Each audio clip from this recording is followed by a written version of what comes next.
age girls and obstruction of justice, as well as significant drug abuse. All of that was known to Donald Trump, but he still nominated Matt Gaetz. And now,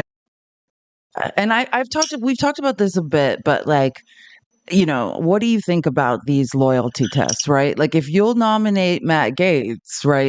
If the Senate will help Trump push this guy through, what won't they do for him? Pickles? I'm so sorry. Oh no, Yeah, it's no, okay. yeah, I'm here. Yeah, I'm no, just keep talking. going, please. No, no. If you can, I was just asking you what your I'm thoughts soaking are this in. about Matt Gaetz and this pure this. Why did I want to say purity testing? I guess it's the opposite of purity testing, right? It's the opposite of the left's purity testing. It's Trump saying, "Hey, if you want to remain in the Republican Party, you have to prove your loyalty." And it's the opposite of a purity test. It's how low can you go? It's like the game of limbo, and the bar is in hell. I Absolute guess hell. that too, and it also just like I've always thought about the things that Trump has on people that makes them like Mm. compliant or Like and Senator Flip it's Flop, Lindsey Graham. Has it ever been more yeah, obvious that someone has something on Lindsey Graham? but it's more obvious to me that like this is something that he could just easily hold over his head. It's like, hey, if you want these things to stay gone, if you want to stay AG, you know, maybe do what I say. Well, yeah, I I don't mean, know. or pass him. I was saying this yesterday, and I think like this is the bad news.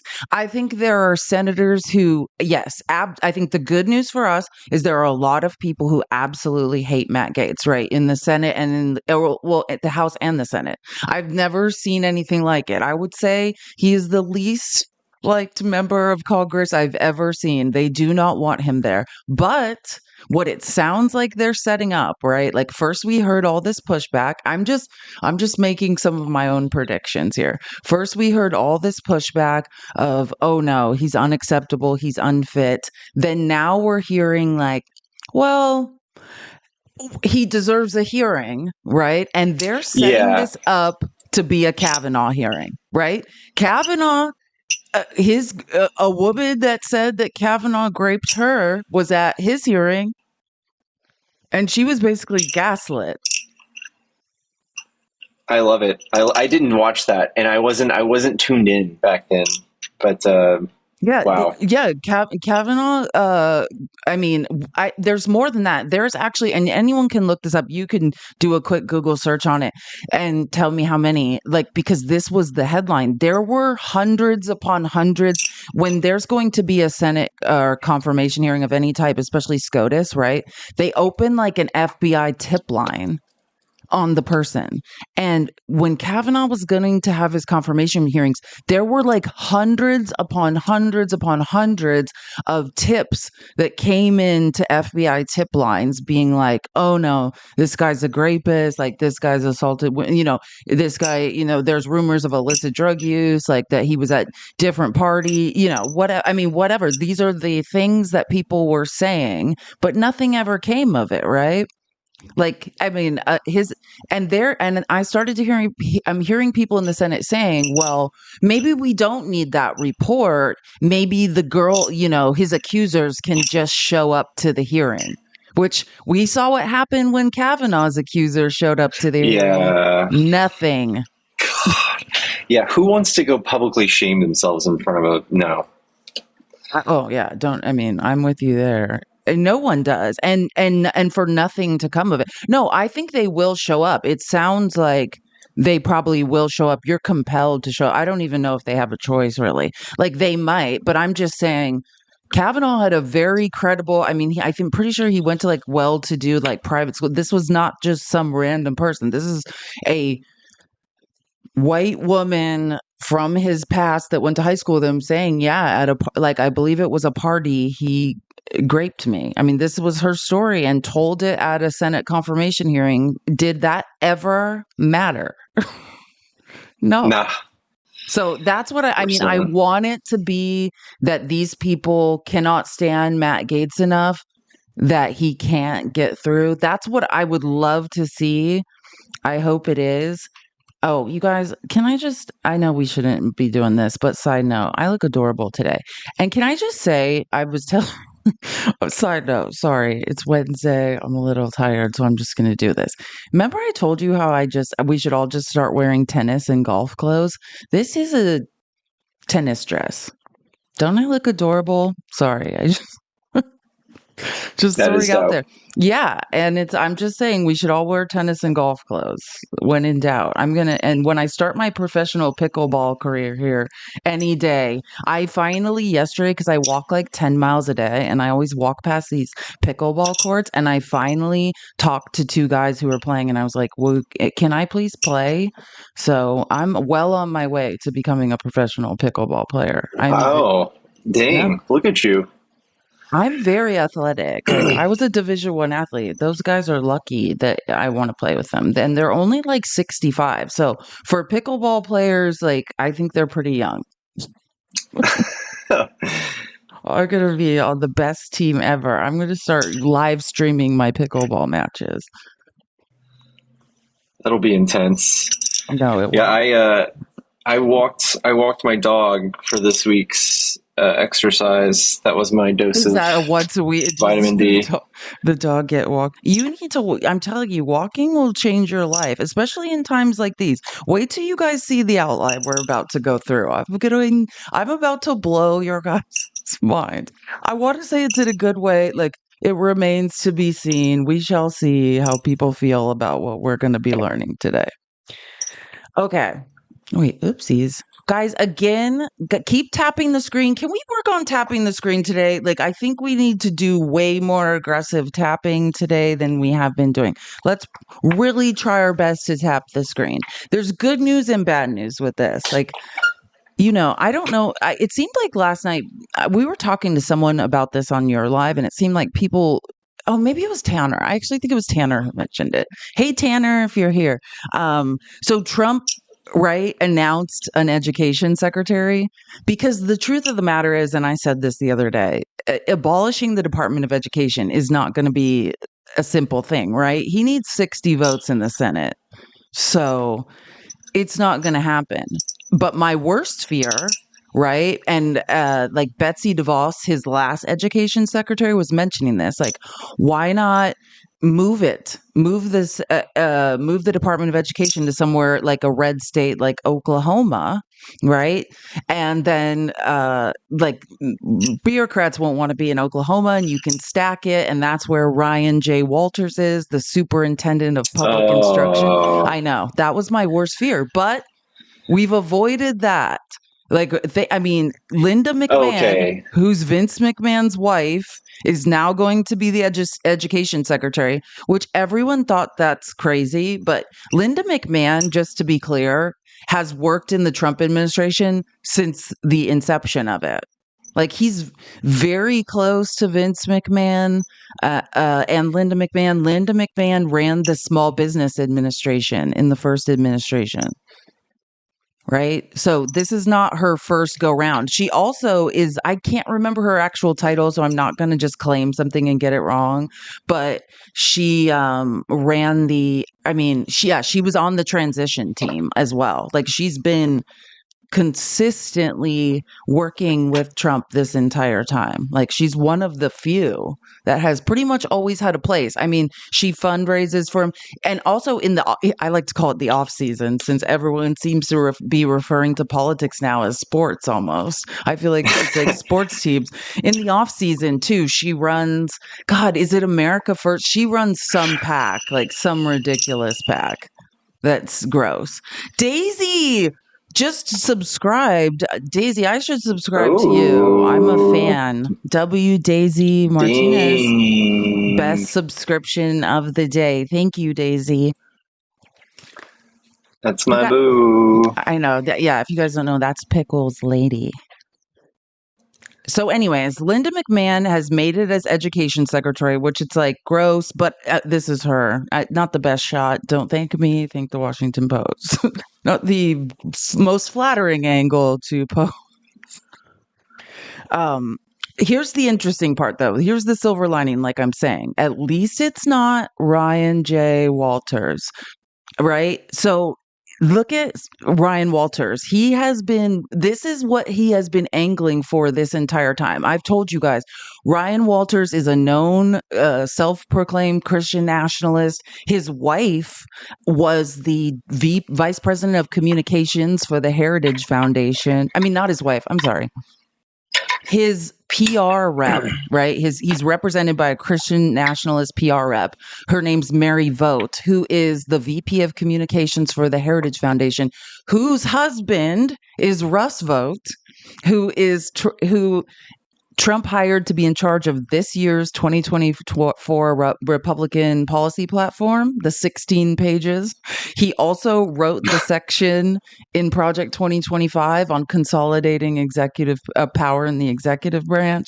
Like, I'm making the point that all these people are connected. Like, Ryan J. Walters did everything right. He connected himself to the right Christian nationalists. He worked on Project 2025. He did all the things, and he wanted to be education secretary. Thank you for subscribing, Ledford. W. Ledford. I appreciate it more than you know.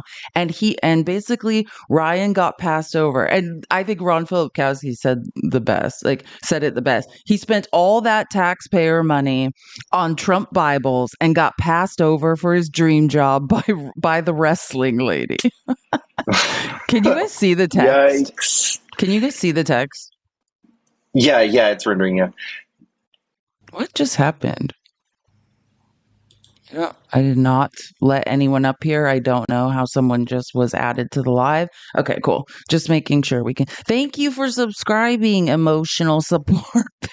Love it. That was funny. I love that one. Okay, wait. So let me just remind you guys. I need to remind you guys because I played this, I think, Monday, right? And then we had the broadcast yesterday. So again, my clip show is going to be Monday, Wednesday, Thursday, Friday. Tuesdays will be reserved for the broadcast with me, Mandy, and Danny. But this clip, right? Ryan Walters, this is while he's been auditioning for education secretary. Thanks for subscribing. W. Reba, thank you for subscribing. You are the best. He's been auditioning for education secretary. So what he did was he sent this video to every school district in Oklahoma and told them they need to play this in the classrooms. The two biggest school districts in Oklahoma were like, no, you weirdo, we're not playing this. But this is real life. This is what you have to do to try to get a job in Trump's administration. I'm not kidding. If you're not sitting down, you might want to sit down. And a hate. We've also seen patriotism mocked and a hatred for this country pushed by woke teachers unions. We will not tolerate that in any school in Oklahoma. We want our students to be patriotic. We want our students to love this country. And we want all students' religious liberty to be protected. I will now say a prayer. And to be clear, students, you don't have to join. But if you so wish, bow your head, Pickles. Bow your head. Have some respect. Did you hear him? Students, you don't have to join. I'm going to go ahead and pray. Dear God, thank you for all the blessings you've given our country. I pray for our leaders to make the right decisions. I pray in particular for President Donald Trump and his team as they continue to bring about change to the country. I pray for our parents, teachers, and kids that they get the best education possible and live high-quality lives. I also pray that we continue to teach love of country to our young people and that our students understand what makes America great and that they continue to love this country. Amen.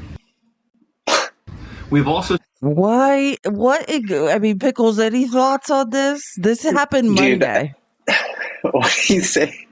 Live high quality lives. Live high quality lives. I don't think. Yeah. By the way, just to be clear, depending on like which list you look at, Oklahoma. This is the superintendent of public instruction of Oklahoma schools, who, by the way, Oklahoma is ranked, I believe, 48th or 49th, depending 49th. Depending on which list you look at in education. So they are not living high quality lives, the children. in Oklahoma. In fact, it is literally the exact opposite. So I'm very confused what Ryan is in fact talking about. Oh, I need to look at me managing gift goals effectively. I've come so far. I'm so, sorry. I'm just so pleased with myself. I I used to be bad at running lives. Now I'm getting better. So again, I just took this screenshot because I thought this was a pastor said this. $6 million in Oklahoman taxpayer dollars funneled to Trump through Trump Bibles. And Ryan Walters can't get the privilege of making America dumb again. Listen, so I mean, I want to be clear, and what he's saying, he's making a very good point that we need to point out. And this is the pattern. If you want something from Donald Trump, right? Malignant narcissists, as someone raised by one, are transactional. You want something from them, you give them something. Just like when you are from another country, then you spend money where? At Trump's hotels. You overpay for hotel rooms. You know, you find ways. Banks in China were renting space in Trump Tower buildings all last presidency, right? Like, if you want to line to Trump, you owe him something. So Ryan Walters, and I've explained this before, but I'm going to explain it again because it's very important we all understand. In Oklahoma, all the children in schools have tablets, right? Like an iPad type thing. I don't know if they're iPads, but they have tablets. And on that tablet, the Bible is available, right? Digitally for next to nothing. They already have access to the Bibles. I watched the school, but like the budget hearings when people were screaming at this guy being like, they already have access to the Bible. What are you talking about? So on top of that, to try to buy himself a position in Trump's administration, he spent $6 million of Oklahoman taxpayer money on Trump Bibles, and he still didn't get picked. So already had Bibles on the tablets, right? Not to mention, are there Bibles you could buy cheaper than $60 a pop to pay homage to Donald Trump? Absolutely. Like, I wonder how many school lunches I could have bought. Yeah, don't even. Yeah, exactly. Hey, can you stop fidgeting with your fidget spinner unless you're on mute? Oh my God. Because it's really loud. I have fidget. I'm used to my other microphone. I'm so sorry. Oh yeah, your microphone is so loud. I have a ring. I have a fidget spinner ring on, but it's getting kind of crusty and doesn't work. No, I appreciate a fidget spinner. I need one too. So I'm not judging. They even know exactly what toy I'm playing with. I'm so sorry.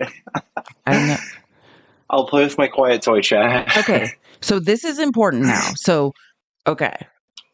We're here again with the guy that tried to buy enough Trump Bibles to get himself education secretary. Now, this is going to blow your mind. As you know, your state's attorney general's office says you don't have the authority for this mandate to play that prayer video. So what authority do you have to mandate schools to show your prayer video where you also pray for President-elect Trump? Look, I've continued to hear the gaslighting from the left, and frankly, even from this network, pushing lies about what's going on across America. President Trump has a clear mandate.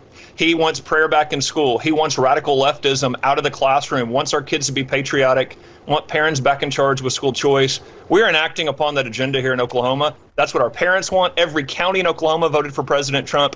His agenda is crystal clear, and we're going to enact it in the state of Oklahoma. I'm not going to take the bait on what you said about gaslighting from this network. As you know, you can choose whichever shitty school you want to go to in Oklahoma. Yeah, you guys are 48th or 49th in education, depending upon which list you reference. In any county in Oklahoma, you can choose which school that is grossly behind education standards in this country to, in fact, attend. But you can't choose your religion. Oh no, it gets way worse too. And this, to her credit, she stays pretty calm while he just gaslights her. The question, where is your authority specifically coming from? As you know, Thousands of people, including parents who signed a petition to impeach you with more than 14,000 signatures at last check, say this is government overreach and you're taking control away from local parents, local school boards and parents over their kids. What do you say to that, and where is your authority coming from to enforce this prayer video to be played in schools? You know, I appreciate you pushing that left-wing narrative here, but here's the reality. It's not a left-wing narrative. I'm literally talking about a petition that parents have signed that's gotten more than 14,000 signatures that are raise this issue. It's pretty clear on religious liberty. The Constitution's crystal clear on religious liberty. I know the left doesn't want our kids to know anything about the role the Bible played in American history. They don't want any of our kids to know about the Constitution. Our religious liberties are protected, and the left has driven the Bible out of schools, driven prayer out of schools, and everything in education has gotten worse since. Before we had a federal Department of Education and we had the Bible and prayer in school, guess what? We were leading the free world. This was the greatest country in the world, and we have seen every statistic has gotten worse since the creation of the Federal Department of Education and the Supreme Court pulled the Bible and prayer out of schools. President Trump has won on this issue. He has a crystal clear mandate. It's what Americans want. It's what Oklahomans want. And so we're going to deliver on those on President Trump's promises here in Oklahoma. All right. First of all, the Constitution is not crystal clear on that. It doesn't have God in it. There is this establishment clause in the First Amendment, which the Supreme Court has routinely said it requires the separation of church and state and public schools. There are many cases hold on, I'm speaking. There are many cases where the Supreme Court has routinely ruled on that. You went after woke teachers and the radical left in your announcement for attacking religious liberty, but your critics are saying that by requiring Bibles in every classroom and requiring this prayer video, you're trying to impose your religion on students in violation of the Establishment Clause. They say the Constitution, scholars say the Constitution is crystal clear on freedom of religion, not enforcing one religion, your religion, on students. What do you say? Yeah, I mean, it is pretty clear, right? Like, and it is so delusional to say the left doesn't want anyone to know about the Constitution. I do want someone. You need to stop touching that fidget spinner. The left wants. God damn it. The left wants freedom of religion. I actually fully support freedom of religion, right? But not. What Ryan J. Walters is suggesting is that there's only one religion. And I mentioned this a little bit last time, which was just look into the Satanic Temple, right? I mean, Satanism is not really what you think it is anyways, but this is not about that. This is a progressive group that basically goes to red states. If you don't have, you can get really funny merch and like cards to go in your wallet that says you're a member of the Satanic Temple. And pretty much when people like Ryan J. Walters, this is one of the people they torment most, tried to do things like this and say, well, religion's going back in schools. Then the Satanic Temple is a bunch of progressive atheists who show up and they're like, great news. We would like to make a Satanic Temple club at every high school in Oklahoma. You know, they also create like AB clinics and things of that nature. So if you are in a red state where things like this are happening, I advise you to look up the Satanic Temple. Yeah, people are saying they're a member. I'm a member as well. Yeah, I'm a member too. Yeah. You are? I didn't know that. Cool. Yeah, look into it. And then there's like local chapters that are doing different activism in different places so when the right-wing Christian nationalism is being forced down our throats, there you will find the Satanic Temple being like, oh great, because we have a religion we'd like to teach children too. Yeah, just look up the Satanic Temple. Just as someone asked if you can find it, and just look up the Satanic Temple, and then like you can look up local chapters and events. But I would just start at the main website and just do research on it and see what they're up to and where they're doing it. You don't have to pay to join, I don't think. Like, you can sign up for their newsletter and, like, decide if you want to be active in causes and things. No. But there's, like, I don't know, how much was it? Was it, like, $50 or something? And you get, like, a Satanic Temple, like, membership card and, like, I don't know. It's just a way to donate to a nonprofit who's combating Christian nationalism, essentially. I donated 666. I just remember doing that and making a post about it. Oh, that's awesome. Yeah. Let's talk about Oklahoma history, because Oklahoma is 48th in the country when it comes to education. It's ranked 48th in the country. Your critics say the money that you're spending on the Bible, I'm putting Bibles in every classroom, you've asked for $6 million, should be spent in other ways to better educate the students, because they're very worried about where Oklahoma is ranked in the education system. What do you say to that? We are in the middle of a turnaround here because we are following President Trump's agenda. This is the agenda for the entire country. We have school choice. We have merit pay. We are rejecting this left-wing ideology in the classroom. We are promoting American exceptionalism. And look, we are pressing students forward to see academic outcomes improve. We've seen record improvement. Record numbers of schools are improving here in Oklahoma. That's what you're going to see for the whole country under President. Can we see that on paper? Because I've never seen that. Yeah, I don't know what he's talking about. I'd love to know what stats he's talking about. Ryan, you're still in 48th place. I mean, I didn't go to math school, but is 48 out of 50 bad? Like, is that, what do you think, Pickles? If you're in 48th place out of 50 states, are you doing a good or a bad job? We need to follow suit immediately. Yeah, it's like, please, you're terrible at your job. And that's why you got passed over as well. Like this also, $6 million on Trump Bibles, wasted $6 million of Oklahomans' taxpayer dollars. I would be furious with this man if I lived in that state, all to not get picked. Trump. And again, you continue to see critics, they act like I'm controversial because I'm creating change in a status quo system that has failed kids and failed parents. Yeah, so that's a great point. I didn't see who wrote that, but yeah, maybe he thinks 50 is the highest and he thinks he's close to the top. We don't know. That's very possible. Ryan's very confused about a lot of things. The books you bought from what you raised in your Twitter handle, I just saw a link to that, was the Trump-endorsed Bible. That's $60 a pop. There are many Bibles available that are less than half of that. Why are you using the Trump-endorsed Bible? What do you say to critics who argue this is clear-cut political pandering right here? What I would tell critics is, we're going to teach American history in Oklahoma. So that includes the Bible, the Declaration of Independence, the Constitution, and Bill of Rights. They are. So just notice that has nothing to do with the question she asked. I've already explained, and what they were screaming at him about at the budget meetings is the kids have the Bible on their tablets already. We're asking you why you spent $6 million on Trump Bibles, and I suspect it was to try to buy your way into education secretary, and you failed at that. You still did $6 million, and you couldn't get picked. All included in this Bible that we've purchased. The Bible will be back in every Oklahoma classroom. President Trump is bringing... Why the Trump Bible, though? Why not a cheaper Bible where you could save a lot of money in taxpayer dollars? I just told you. All of those documents are in this Bible that we purchased for our kids so that they could understand the full context of the founding documents. So we have the Bible, the Constitution, Declaration of Independence, Bill of Rights. These are all so important in our students understanding what makes America the greatest country in the history of the world. And again, look, the media doesn't have to like it, but the reality... Media doesn't have to like it. Nobody likes it. Wow.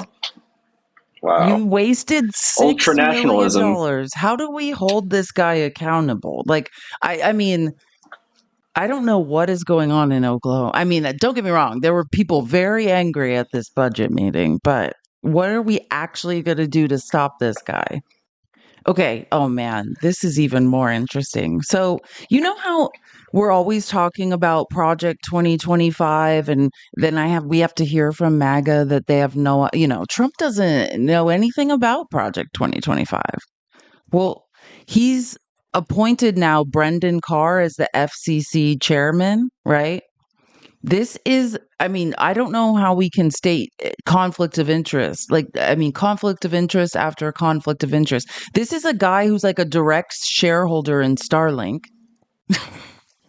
Okay?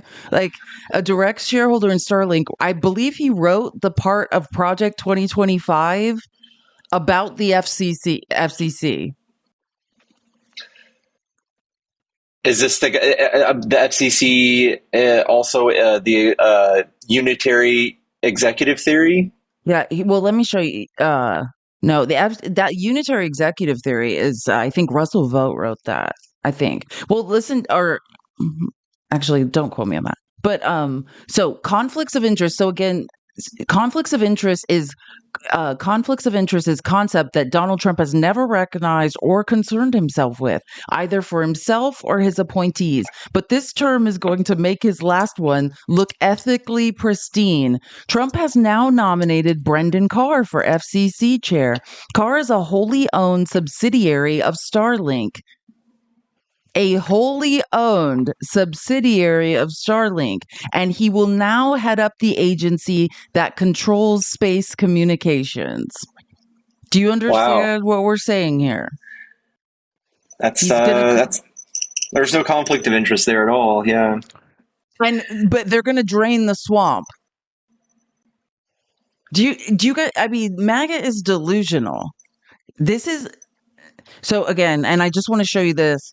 Carr also just happened to write the section on the FCC for Project 2025, just as Tom Homan wrote the section on in Project 2025 on the border. And this is something, again, all of this is available in the Discord. If you would like to join our Discord, everything I'm showing you in these lives is available in the Discord in the live sources section.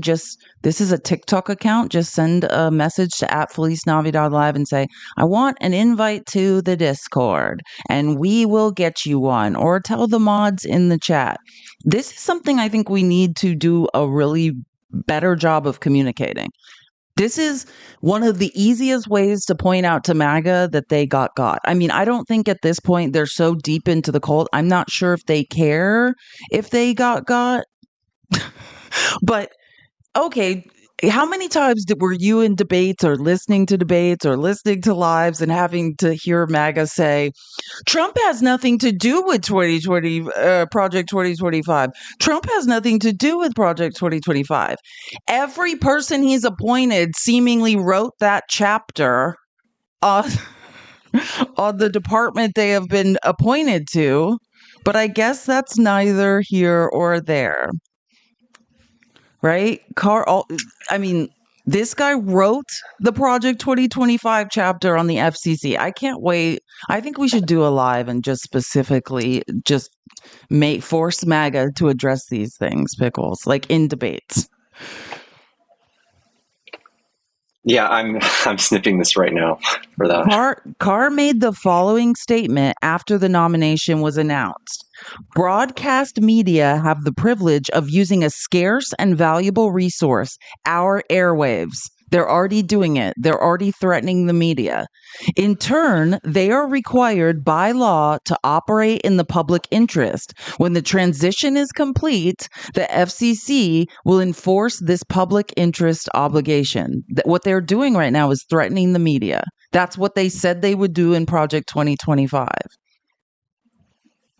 This is, you, MAGA, you got.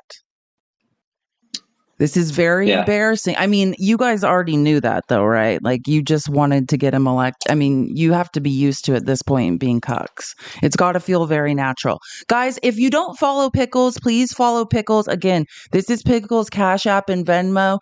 Please, if you would like to support us, this is the best way. This is mine. A girl has no name with 2 Z's. If you would like to give us a tip or donation and send us a message, we'll read it aloud on air. Any support is appreciated. Tap the screen, share the live as well. Follow me on YouTube. It's also A Girl Has No Name, and I'm also broadcasting on YouTube. But again, this is the man that wrote the chapter on the FCC in Project 2025. Trump has now put him in charge of the FCC, and they're threatening the media. And I just want to say this because I'm about to say something that people are going to be like, where are you going? I'm going to preface it by saying I do not like Joe Scarborough. I do not like Minka Brzezinski. I think them going to Mar-a-Lago is gross. right? Crawling on their knees to Mar-a-Lago because you're terrified of Trump and the repercussions you might face for saying the truth is gross. But this is why they're doing it, right? This is why. NBC is scared. People like Joe Scarborough, I mean, they're clearly terrified of Trump and the repercussions of things they've done and said. I was just about to say that. Yeah, one of Hassan's YouTube videos yesterday was him saying CNN likes Trump now. CNN likes Trump now. And that, this is why this makes sense. The parent sorry, it's escaping me right now, but the parent company of CNN, the day after Trump was elected, was saying, "Oh yeah, antitrust laws be damned. Hollywood's ripe for mergers." You know, these are high up CEOs who are excited for deregulation. So mergers that never would have gotten through under the Democrats because of antitrust laws, they're counting on deregulation and they're going to consolidate, right? It's disturbing. But again, I don't forgive. We're going to talk about that next, as far as the Joe Scarborough stuff. But I just want to say this is what Trump is basically fulfilling a promise to come after the media. FCC do to help legacy media? You know, there's a lot the FCC can do. Broadcasters are differently situated than other speakers. They get free access to a valuable public resource, the airwaves, and they're licensed by the FCC. And the exchange for that is they have to serve the public interest. I think it's important that we take another look at that and we reinvigorate it. There's also a news distortion complaint at the FCC still having to do with CBS, and CBS has a transaction before the FCC. And I'm pretty confident that news distortion complaint over the CBS 60 Minutes transcript is something that's likely to arise in the context of the FCC's review of that transaction. For FCC do to help legacy media? You know, there's a lot the FCC. Literally, they're making, I mean, these are implied threats, right? CBS, watch out. Watch out for what you've said, right? And everyone's already primed for this. If you're on the right, you're ready to see them go down. You're ready to see whoever Trump hates go down, and you're going to be fine with it. You're going to be stoked about this.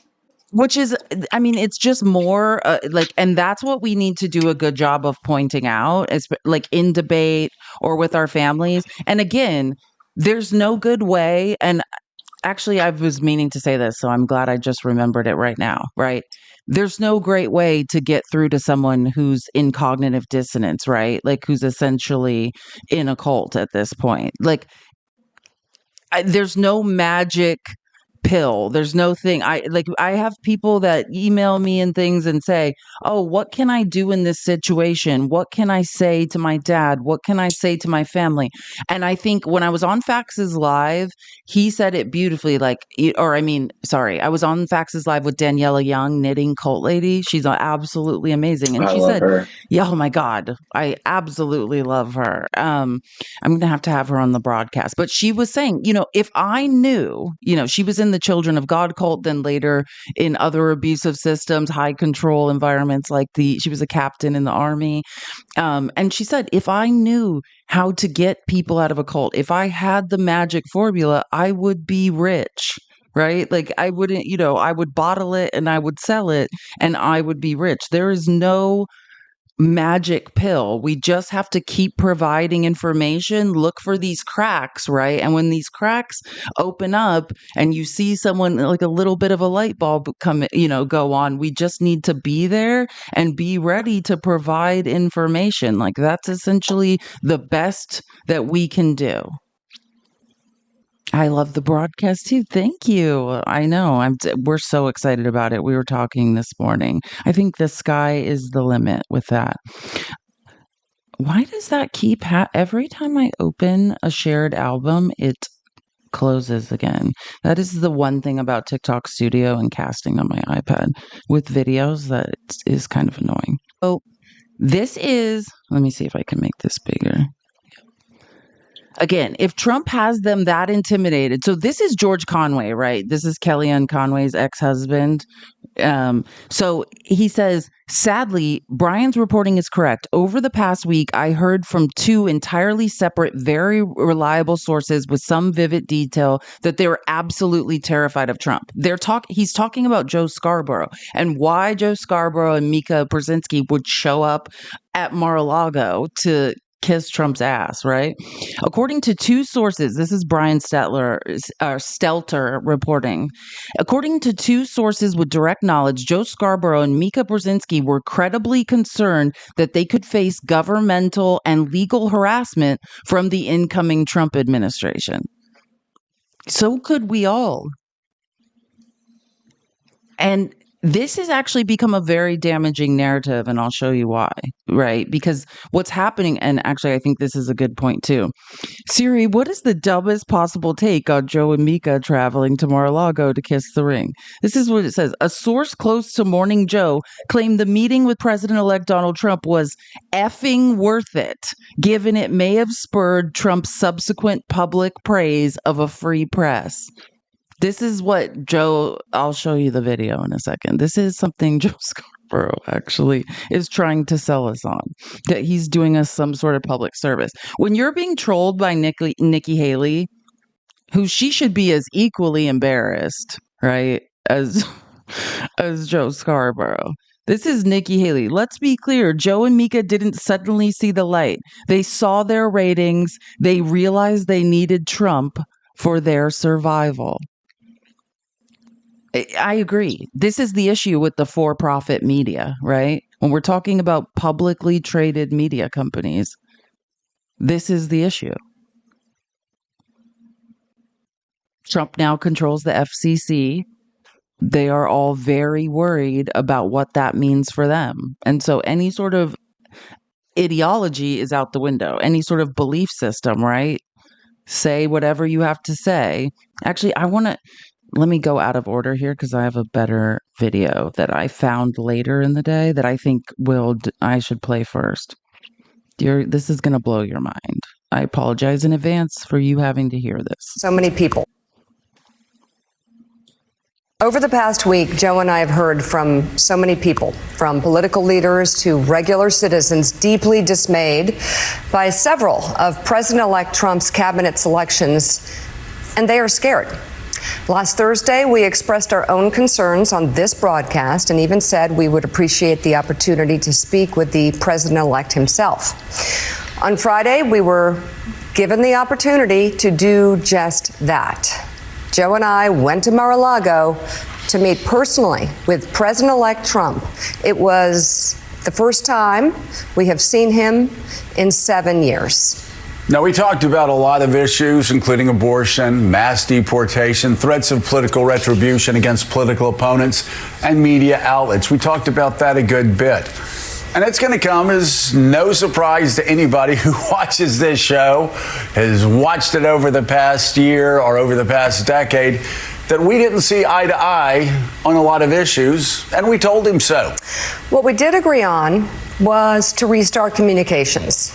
My father often spoke with world leaders with whom he and the United States profoundly disagreed. That's a task. What are you talking about, Mika? You were talking about a pathological liar who tried to do a coup, not like your dad being a diplomat. Like, this is the gaslighting from these two is pretty much unbelievable. Like, say it. Say you're worried about your show's rating. Say you're worried Donald Trump is going to come after you. That's the key in this, right, Pickles? Like, I uniquely have nothing to lose. I don't get how their ratings are gonna, like, they're worried that their ratings are going to tank and that's gonna hurt them monetarily. I mean, I think for-profit media like NBC, Universal, right? I think they're worried about Trump's influence on the FCC, right? Lawsuits, Right. And like the harassments. Yeah. the harassment, like this is a Yeah. for-profit company.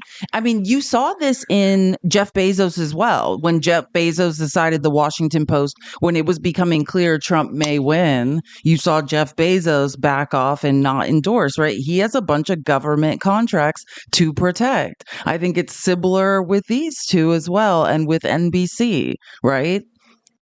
Joe Scarborough, I said this last night, I think, on your live when we were talking about it with someone. What you have to understand about what's happening now because of these two turncoats, that's what they used to call English sympathizers during the Revolutionary War. In case you're wondering what a turncoat is, just a little bit of history knowledge for you. But all day long for the last 48 hours on Fox News, they are running clips of these two talking to Trump about these two crawling to Mar-a-Lago on their hands and knees. And it's already showed up in debates on TikTok. The narrative from Fox News is, and ironically, these people, MAGA always says, I don't watch Fox News. Well, you certainly are nailing the narrative, right? The narrative from the right wing is, well, if Joe Scarborough and Mika Brzezinski showed up to Mar-a-Lago to kiss Trump's ass, all of that stuff they said before must not be true.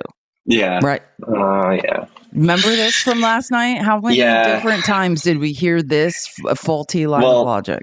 Yeah, and it was about them coming into the White House and Biden greeting them and being kind and civil. And they're like, see, them saying he's a threat to democracy, and now it's all smiles and handshakes. And I don't know. Yeah.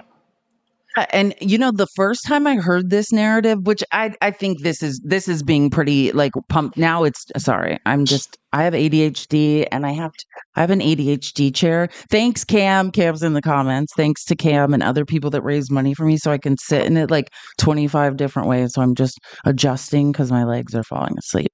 If you don't know what an ADHD chair is, I'll have to show you guys later because it's amazing.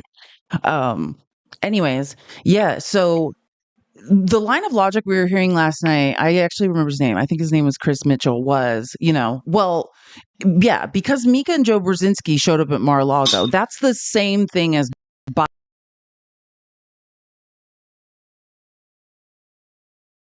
last week. And that's also the same thing as Chuck Schumer smiling and talking to Trump. And I was like, so the line of logic is now from the right is because Democrats are showing civility. And I say this is different. This is a for-profit situation, right? These are people that are scared of losing something, scared of losing ratings, scared of being sued, scared of losing monetary gain, of being harassed by Trump and Trump's administration and the FCC, right? That's separate from a peaceful transition of power.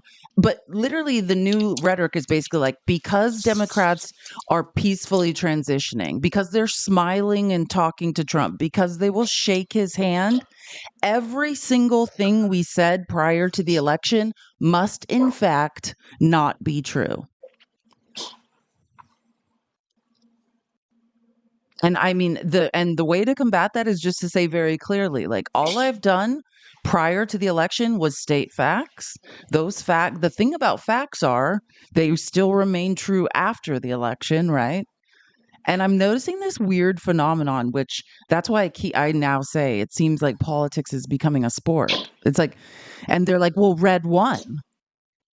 Do you know what I'm saying, Pickles? It's like the argument when you just say, hey, I was stating facts before, regardless of who wins a presidential election, those facts remain true. And then the response is, but red won. Yeah, they say somehow this validates all of our beliefs. This is like, and it's also even worse because it's the first time they've won the popular vote in so long. So like, it's even more so like giving them this idea that they're overwhelmingly right, that we were wrong all along somehow. Exactly. That's the response. Like, by winning an election, that somehow invalidates that Trump's a criminal, that Trump's a convicted felon, that Trump is an adjudicated rapist. And what we have to lovingly, calmly explain to these people is, no, Trump is exactly who he was before the election. You guys got bless your hearts. And the truth remains the same after the election, regardless of people's inability to do any research or find the truth for themselves. Shared by reporters and commentators alike.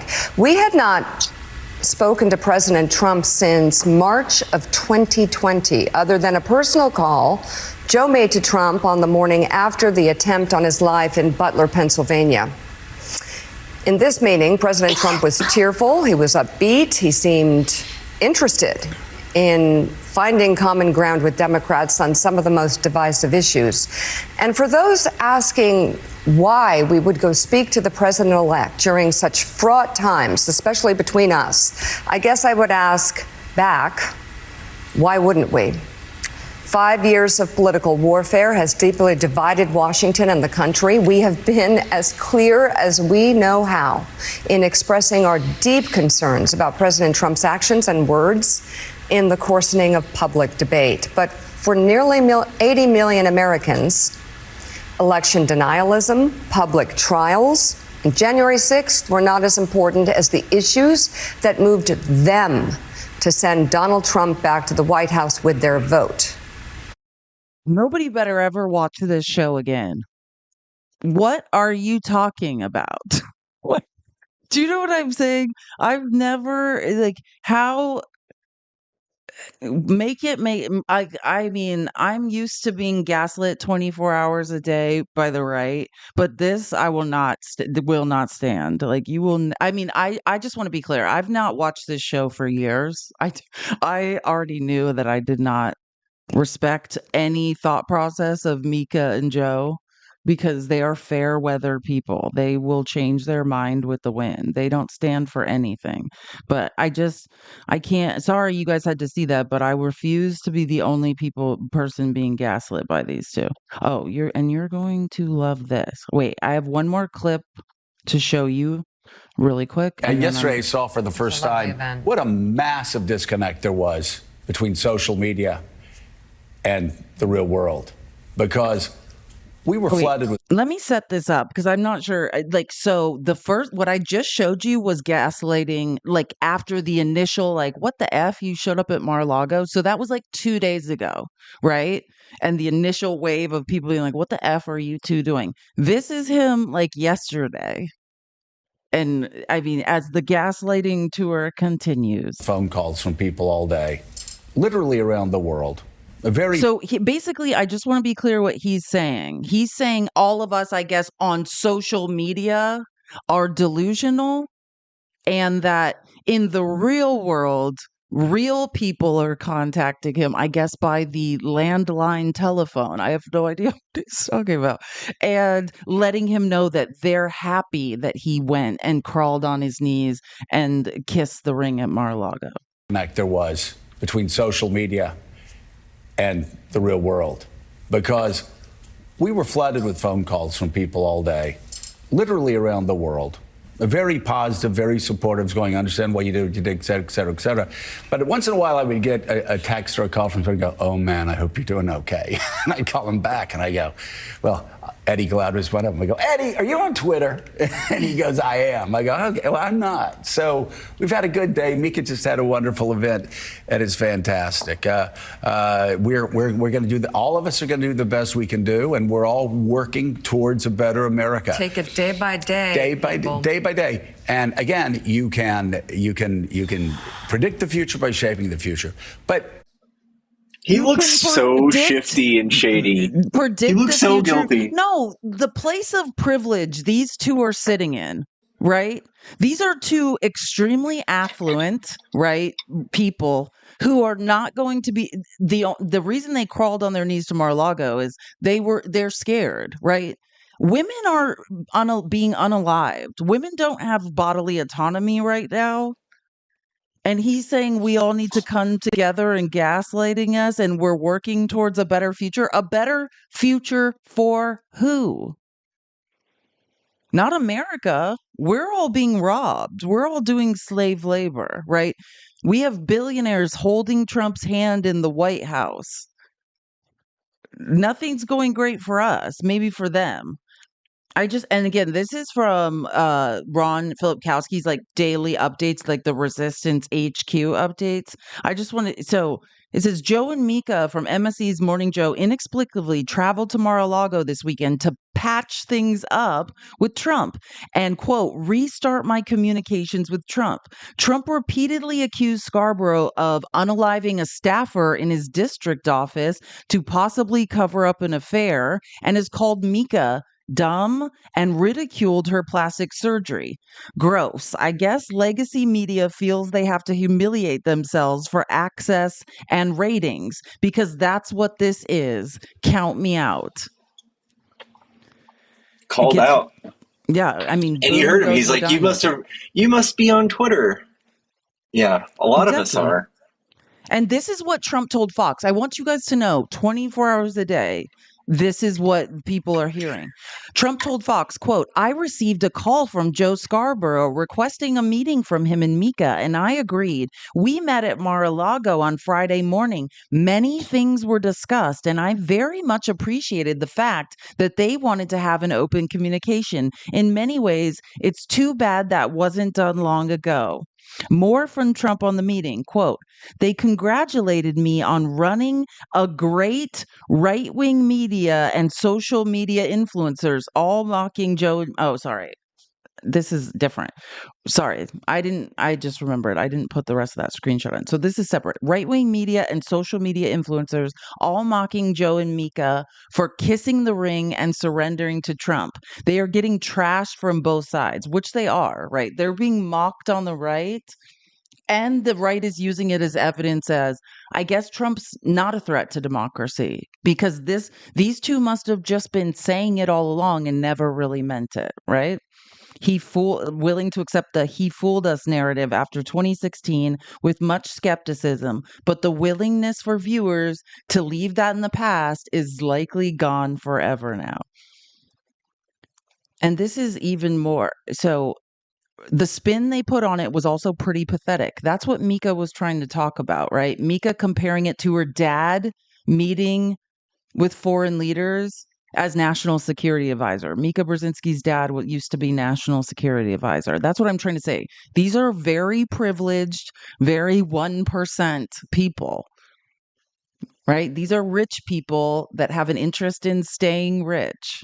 These are not our type of people, right? These are not people in the trenches who, are going to be uninsurable if they make pre-existing conditions a reason to deny you for the Affordable Care Act.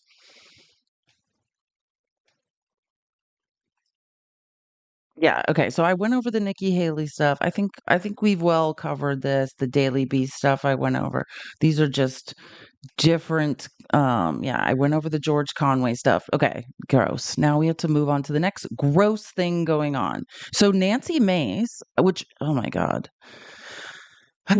This is the other thing that's going on Fox News. It's been the Joe Scarborough. Well, I guess if Joe Scarborough and Mika like Trump now, we don't need to worry, and none of this. There's nothing to worry about, and everything they said about Trump during the election was just talk for the election. Trump's not a threat to democracy. The second thing is Nancy Mace, who is probably at this point one of the grossest people in Congress, introduced a measure. Right? Sarah McBride, one of the most intelligent people in Congress, right? Our first member of the trans community to be elected to the House. They've introduced a bill, right, to ban Sarah McBride from using the women's restroom in Capitol Hill. Nancy Mace introduced this bill, and then Margarine jumped on board. And I agree with this take from Ron Filipkowski. Nancy Mace, always thirsty. This is what she does. Do you guys remember when she had the scarlet letter A on her chest? And it was very clear she'd never read the scarlet letter because she would have known that she is essentially S-shaming herself at that point. And she does stuff for media coverage. She's like, how can I get a bunch of media coverage? What can I do? Oh, yeah, I can discriminate against the first transgender member of Congress. That will get me a ton of play in right-wing media. Listen to this. She posted 83 times in 22 hours about her resolution to ban her new trans colleague, Sarah McBride, from using the women's bathroom in Capitol Hill. I know some of you aren't on X and you're not watching Fox News, you're not watching Newsmax, you're not watching OAN, you're not watching Real America's Voice like I am. This is all people are talking about. Pickles, if you are wondering why last night when we were debating, all we kept hearing about were trans issues and who's in who's in whose bathroom, this is why. Yeah. And again, Nancy this Mace. is not a real issue. This is not a real issue. This is just the way, yeah. It's absolutely absurd. And I'm going to say this again, and I'm going to say it over and over. The way we have to message this is how embarrassing, right? Because first of all, well, there's two things. There's the fact that this is just a tenet of fascism, right? There has to be an othering, right? Think about the other used to be Black people, right? In America. But now, let's say, I think it's pretty widely accepted. Hey, we may be regressing, but I think it's pretty widely accepted that slavery's bad, right? We're kind of moving away. I mean, not in prisons yet, but, enslaving Black people has finally been seen as like, I guess we need to move on from that, right? But that used to be the othering in this country. How can we oppress and enslave Black people? Remember, then it moved on to many things, but Yeah. gay marriage is one. LGBTQ. Yeah, LGBTQ. Now we're othering them. Remember Prop 8? Remember how it used to be like marriage is a man and a woman? I'm not in my America. Well, it's getting weird to be that big of a bigot too, right? Gay marriage is kind of a thing that has to be accepted. So now. And then it was the kids. It's like, keep it away from the kids. Like, I'm cool with gay people, but don't be in our face about it. And then it was that. Exactly. Yeah. And, good one. Yeah. Mm-hmm. And now it's the kids. Drag queens. We're othering the trans community, right? I mean, there always has to be a target. One of the tenets of fascism is hyper nationalism, right? Like, it has to be, this is us. This is who we are, the people who are acceptable. And one of the ways to define this is us and we're hyper nationalistic is to other someone else and say, not them. That's not us. We're over here, right? There always has to be an other. And who jumped on this train of discrimination but gross margarine? Disgusting margarine. Listen to this. Margarine chimed in since Mace is getting too much attention. That's exactly what it is too. Another person who just wants some time in the media and said that Margarine, who by the way has already been in a physical altercation. So I want to point out again, we're talking about they don't feel safe in congressional bathrooms if Sarah McBride is in them. Apparently, Margarine has already physically assaulted someone in a congressional bathroom. I don't know if anyone follows Capitol Hill blogs, but she assaulted Lauren Boebert in a congressional bathroom. So if we're going to talk about... I wasn't aware of this. Oh, yeah, you can look that up. That's why Margarine was, one of the main reasons she was voted out of the Freedom Caucus. She's not in the Freedom Caucus because she cornered Lauren Boebert in a bathroom and pushed her, and then also was screaming at her on the House floor. So the claim is, and I just need to get into we'll get into this hypocrisy because this is going to get worse, right? Is Nancy Mace, and I've touched on this and how much I cannot stand her because of it. As a victim of, first of all, childhood essay, but also grape in general, Nancy Mace has long said she used to be pro-choice, or let's say not pro-choice, but close to pro-choice before she moved crazy right to the Freedom Caucus, because she says like, I've been graped. I have PTSD. Hey, so do I. Surprise. We share that in common. And she says, I will never let men into women's spaces, right? That's Nancy Mace's claim. Now, meanwhile, I showed you guys clips on Monday of this same woman defending Matt Gaetz. Matt Gaetz is a child trafficker. Children cannot consent to sex. Her argument is, I've been raped, I have PTSD, I need to be in safe spaces. Meanwhile, is all over the news propping up Matt Gaetz's AG nomination. Now, let's do a quiz. Who can think, if we're worried about men and women's spaces when they're changing, who can think of somebody who entered women, and not just women, children, right? Young girls' spaces while they were changing. Now, who was that? Oh, it was Donald Maybe, Trump. yeah, in the 1997 Miss Teen USA pageant. Ring a Yeah. bell? Are we following the line of logic? So when you hear people saying this, or when you hear it being brought up, how dare Nancy Mace? How dare Margarine, someone who attacked someone in a Capitol Hill bathroom, talk about their safety in a bathroom? Do you know what I mean, how dare they? Are we getting how hypocritical this is at this point?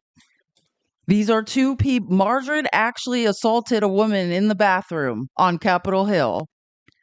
And we have Nancy Mace, who says, I'm a victim of rape and SA and I have PTSD and I need to have safe spaces, while in the next breath defending a child trafficker and a guy who brags about entering women's spaces of young girls while they're changing. These people are a joke. We are in an actual joke. This is Mike Johnson. Oh my God. Just. Look, I'm not going to get into this. We welcome all new members. Did you hear that? What the reporter asked? I don't even want to repeat it, but the reporter asked, is McBride a man or a woman? Oh my God. This is at a press conference. With open arms, who are duly elected representatives of the people.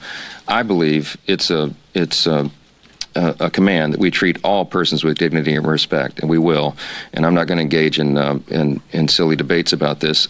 There's a concern about the uses of restroom facilities and locker rooms and all that. This is an issue that Congress has never had to address before, and we're going to do that in deliberate fashion with member consensus on it, and we will accommodate the needs of every single person. That's all I'm going to say about that. Yes, sir. So that was him, like Wednesday morning when they do their press conference. Tuesday. I think this was Tuesday. Yeah, yesterday morning. He got a bunch of backlash because that's not crazy enough, right? That's too inclusive. So Mike Johnson got in trouble. I was just about to say that was they kind of crucified decent him. of him. Yeah, Wow. they crucified him. He had to circle back on this, but then this is right after that. Now, again, I'm telling you, I've told you what Nancy Mace is doing and the ridiculous line of logic. Let's let Nancy tell you. Today and last night for fighting to protect women and girls, it's ridiculous. So if that being a feminist makes me an extremist, I'm totally here for it. Is this effort in response to Congresswoman McBride's coming to Congress? Yes, and absolutely, and then some. I'm not going to stand for a man, if someone with a penis is in the women's locker room, that's not okay. And I'm a victim of abuse myself. I'm a rape survivor. I have PTSD from the abuse I've suffered at the hands of a man. And I know how vulnerable women and girls are in private spaces. So I'm absolutely 100% going to stand in the way of any man who wants to be in a women's restroom, in our locker rooms, in our changing rooms. I will be there fighting you every step of the way.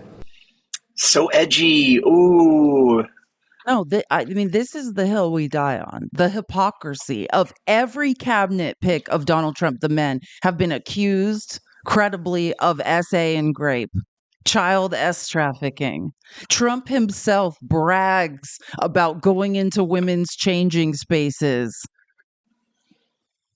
Yeah, and this is we ask ourselves, minors, children's changing spaces, and she has the nerve to say this with her full chest. These people are a joke.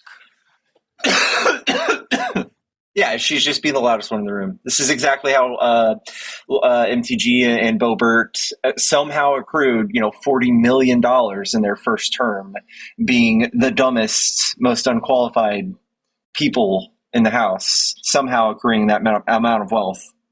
This is how you do it. It's absolutely ridiculous. Okay, so again, remember I told you how Matt, what did I say? Mike Johnson, that was his first statement and it didn't really age well with people. So here he is to try being a little bit more of a bigot. Hello, everybody. I just want to make a statement for all of you here and be very clear. I was asked a question this morning at the leadership gaggle, and I rejected the premise because the answer is so obvious. For anybody who doesn't know my well-established record on this issue, let me be unequivocally clear. A man is a man, and a woman is a woman, and a man cannot become a woman. That said, I also believe, that's what Scripture teaches, what I just said, but I also believe that we treat everybody with dignity. And so we can do and believe all those things at the same time. And I wanted to make that clear for everybody because there's lots of questions. But that's where I stand. I've stood there my whole life, and those are facts. So what is he special? This is so important. He had to have a separate press conference by the for way, this. I just got crucified for not being a big enough bigot, so I'm here to be a bigot real quick. But also, by the way, I make a hypocritical statement about unity after I was just a giant bigot. Also, I'm supporting a bunch of S offenders, child S traffickers, grapists, and SAers all around me. And there's nothing hypocritical about any of this. Yeah, and throw in a mention of the Bible.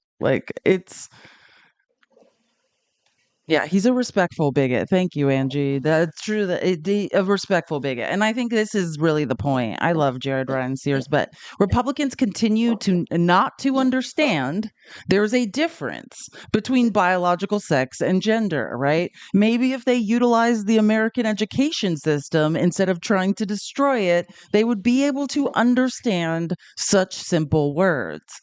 Yeah, no, this is science, right? I mean, that would be, they'd have to have a working knowledge of evidence-based science, which we know they absolutely cannot stand. Yeah. So again, this is Nancy Mace, and trigger warning, this is Nancy Mace on Laura Ingram's show yesterday. The left will say in response to what you just said is, well, it's horrific that you were subjected to any abuse or assault, any of it. But are you intimating that this new congressman-elect would somehow assault you in the bathroom? That would be the argument. The idea of a man walking into a locker room where I'm changing is actually, it feels like assault. I'm a victim. You think those young girls who Trump did that to at the Teen USA pageant felt assaulted? Trump literally bragged about it. He literally bragged about it. He confessed to it and bragged about it, right? Grab them by the pee, right? Because if you're rich, you can do that. That's the line of logic you have to take when you hear this absolute BS demonization of the trans community. There's no correlation, right, between the trans community and SA. There is one with white males, right? If we want to lower instances of crime, we have to look at where the crime is concentrated, right? If you want to say protect children from SA, it has nothing to do with trans people in bathrooms, right? It has to do with familial relations. And the actual statistic that I always point out is you're more likely to be assaulted as a trans person in a bathroom. You're more likely to be assaulted, and you're also more likely to be a victim of a crime outside of the bathroom. But you show them the stats on who's more likely to do these things to kids, and they don't like it. It's usually, white males, straight males, people, clergy, people of the church. Let's look where concentration of instances of SA abuse are, right? The Boy Scouts, the Catholic Church, the Evangelical Church, right? I mean, we can easily point these people out. Thanks, Euphoria. She said, you look pretty, Pickles, and I look pretty. Just two pretty, pretty princesses. Thank you so much. Oh, shucks. I think she said that yesterday as well. Okay, whoopsies. Okay, so this seems to be a line of logic the Republicans are picking up on, because this is Mark Wayne Mullen, right? Senator Mark Wayne Mullen, and he's debating, not debating, but having a discussion, right, on CNBC, and starts just naming, in response to defense of cabinet picks, just starts naming people that are part of the LGBTQIA that Biden appointed as, well, what about these people? Let me ask you a different question. Taking your own opinions about this off the table, and even maybe taking some of the details of this report, which we don't fully know about, off the table. In corporate America, and so much of corporate America is watching this broadcast, us talking right now. If somebody, an employee, were to show another employee on a phone naked pictures of somebody that they're interacting with, in many companies, that unto itself would be grounds for firing. Meaning, if you were to call the HR department of most companies in the Fortune 500, that would be the end. There wouldn't be a conversation about it after that. How do you think about that versus the circumstance that you're being tasked with today? And do you think that corporate America is wrong to have those policies in place? Well, Andrew, I have to look at this in a different manner, right?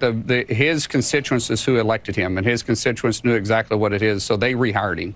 Now, if we're going back and we're going to start talking about scrutiny of different people that have been put in positions or been appointed by presidents, we have to go back and scrutinize the appointments that President Biden put in place too. We can talk about Rachel, Assistant Secretary of HHS. There's pretty controversial questions into figuring out what pronouns going to be used. We can talk about Sam, the guy who was the Department of Energy, who couldn't figure out if that was his luggage or not and kept stealing people's luggage. You can talk about Pete Buttigieg and the controversial decision to put him in Department of Transportation. So Pete Buttigieg is literally, pound for pound, the most intelligent man in the United States government. And he's saying because they are gay, it's disqualifying, or part of the LGBTQIA. I mean, I'm really not. I mean, that is the argument. Well, okay, Matt Gaetz is an S trafficker and is showing, naked, nude pictures of people of his S trafficking conquests on the House floor, and that would be disqualifying in corporate America. Well, Biden appointed gay people. Is the response.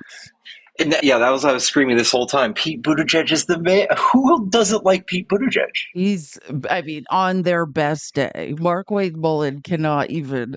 How embarrassing! On their best day, they will never be Pete Buttigieg. He's too smart, and it gets worse.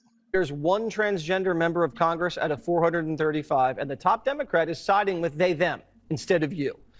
This was the biggest story in Washington all day. Where this transgender member is going to the bathroom. It's like they learned nothing from the last election. Just go in the men's room or go in the gender neutral bathroom. There's one transgender member.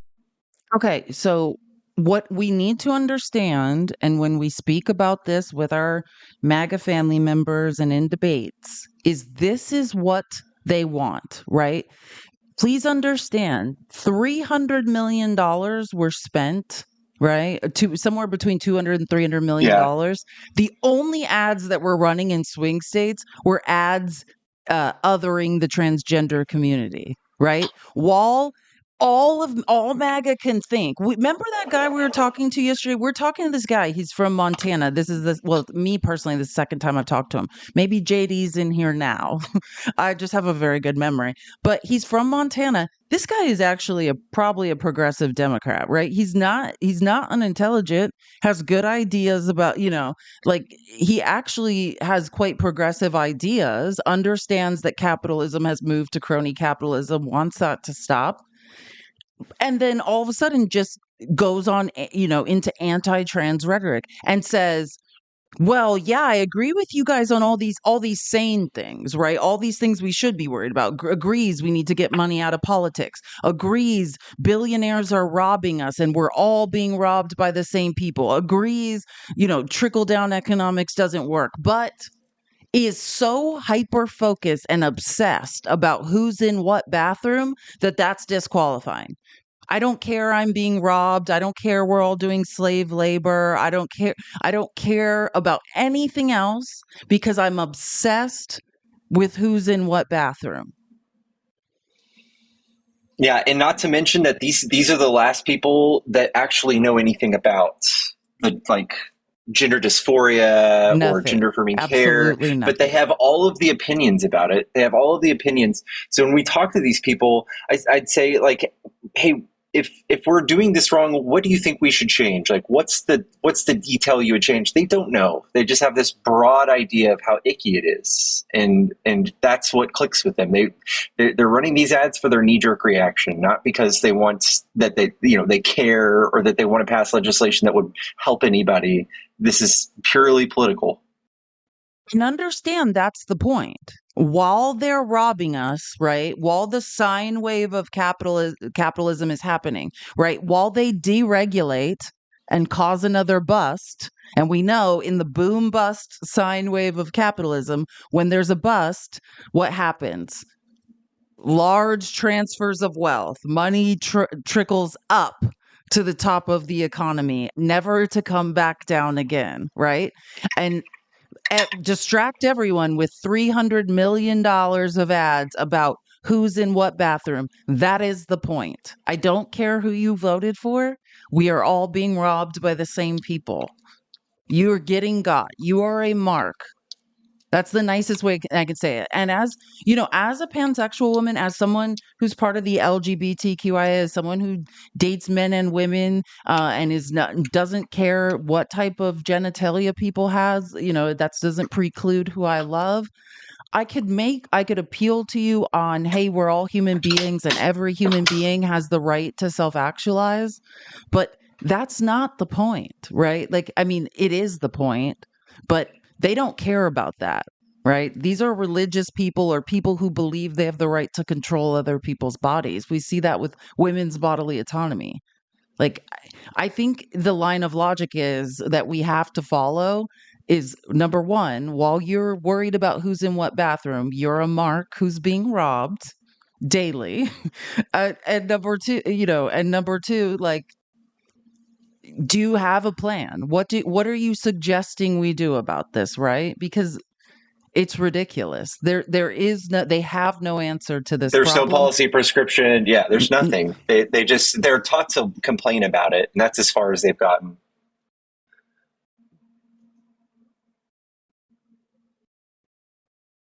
The press is so lost, they're covering the first transgender congressman or congresswoman. I guess they were born a man and now claim they're a woman. And this person wants to use the women's room on Capitol Hill. And ABC News decided to take sides. You can guess whose side they took. Here she goes. Here's Congresswoman Mace. Congresswoman Mace, can I ask you a question as you walk here? So the question is, with your piece of legislation about banning women from using... 100% yes. My question to you is... It doesn't go far enough. I'll be filing more bills. I'm not going to allow biological men into women's private spaces. I will stand in the brink and stand in the way of anyone on the radical left who thinks that it's okay for...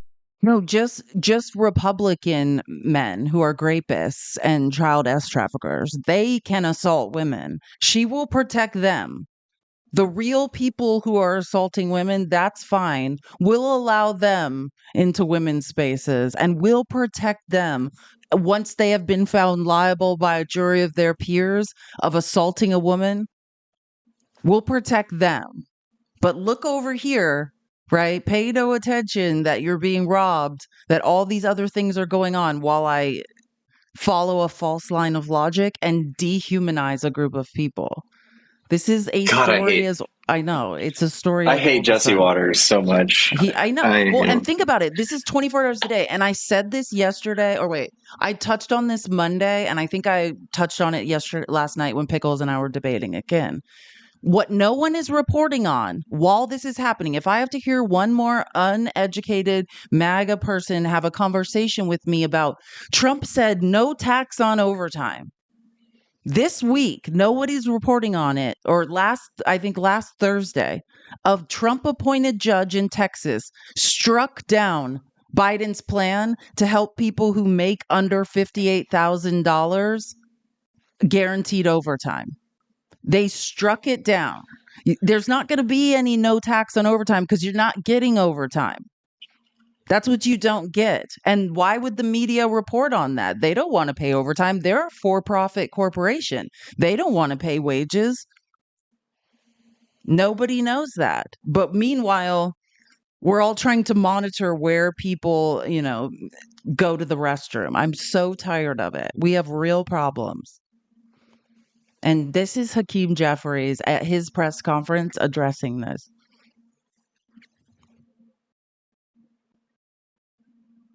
Back to the trans-related issues, we talk about this legislation all day. Should there be accommodations made for trans members of Congress, and if so, what should they be? As Catherine Clark indicated, the notion that this incoming small House Republican conference majority is beginning to transition to the new Congress by bullying a member of Congress. This is what we're doing. This is the lesson that you've drawn from the election in November. This is your priority, that you want to bully a member of Congress as opposed to welcoming her to join this body so that all of us can work together to get things done and deliver real results for the American people. I think it causes you to have to ask the question, what was all the rhetoric about over the last several months on the campaign trail? Did you lie to the American people? Are you really focused on solving problems for the American people? Are you really focused on lowering costs, addressing the high cost of living? Are you really focused on housing prices? Apparently not. Are you really focused on grocery prices? Apparently not. Are you focused, as Republicans, on building a healthy economy? Apparently you are not. And we will not hesitate to call that out every time they lean into their far-right extremism and ignore the things that the American people want us as members of Congress to focus. Hakeem 2028, baby. Remember Ooh. when I met Hakeem Jeffries like a month ago and he said I was doing an amazing job? Oh yeah, I think I have pictures of it. Yeah.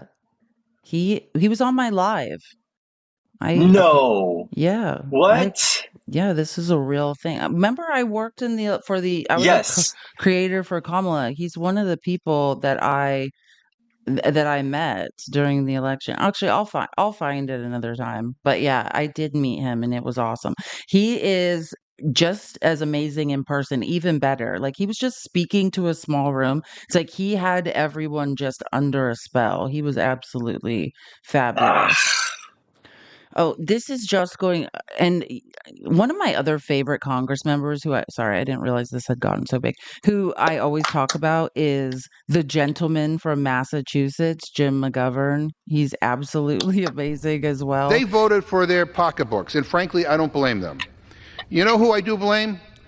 I blame the billionaires who have rigged our country against working people and spent the last 4 decades squeezing every penny they could out of people. I blame the politicians, including the incoming administration, who have abandoned workers and who have... Guys, there's 2 people in the box. Are you guys opposition? Graf and P, F and or something. I don't know what your name is. Mods, can someone, whoever's a mod, can you guys see who's in the box? Hey, Pickles, it's so loud when you're typing. I'm so sorry. I'm done. Yeah. Well, just mute when you're mute if you're doing. I suck. Okay. Gotcha. Yeah. Is there? Who's in the box right now? Are you guys opposition? If you're opposition and you're requesting, can you let us know? I'm not opposed to talking to someone. I think there are people who possibly have something to say about this. I'm not opposed to talking to someone as long as it's in good faith. But again, mods, if you could, I'm okay. So one person isn't. Yeah. So I'm just going to assume and who have done nothing while the rich get richer and everyone else gets screwed. My friends on the other side, they want to blame trans people. Guess what? Trans people aren't the ones raising people's grocery prices. Big corporations are. They want to blame immigrants. And here's the deal. Immigrants aren't the ones denying health insurance claims, Mr. Speaker. It's the billion-dollar insurance companies that do that on a daily basis. And they want to blame woke this and woke that. What's woke about thinking special interests should not be able to buy tax breaks?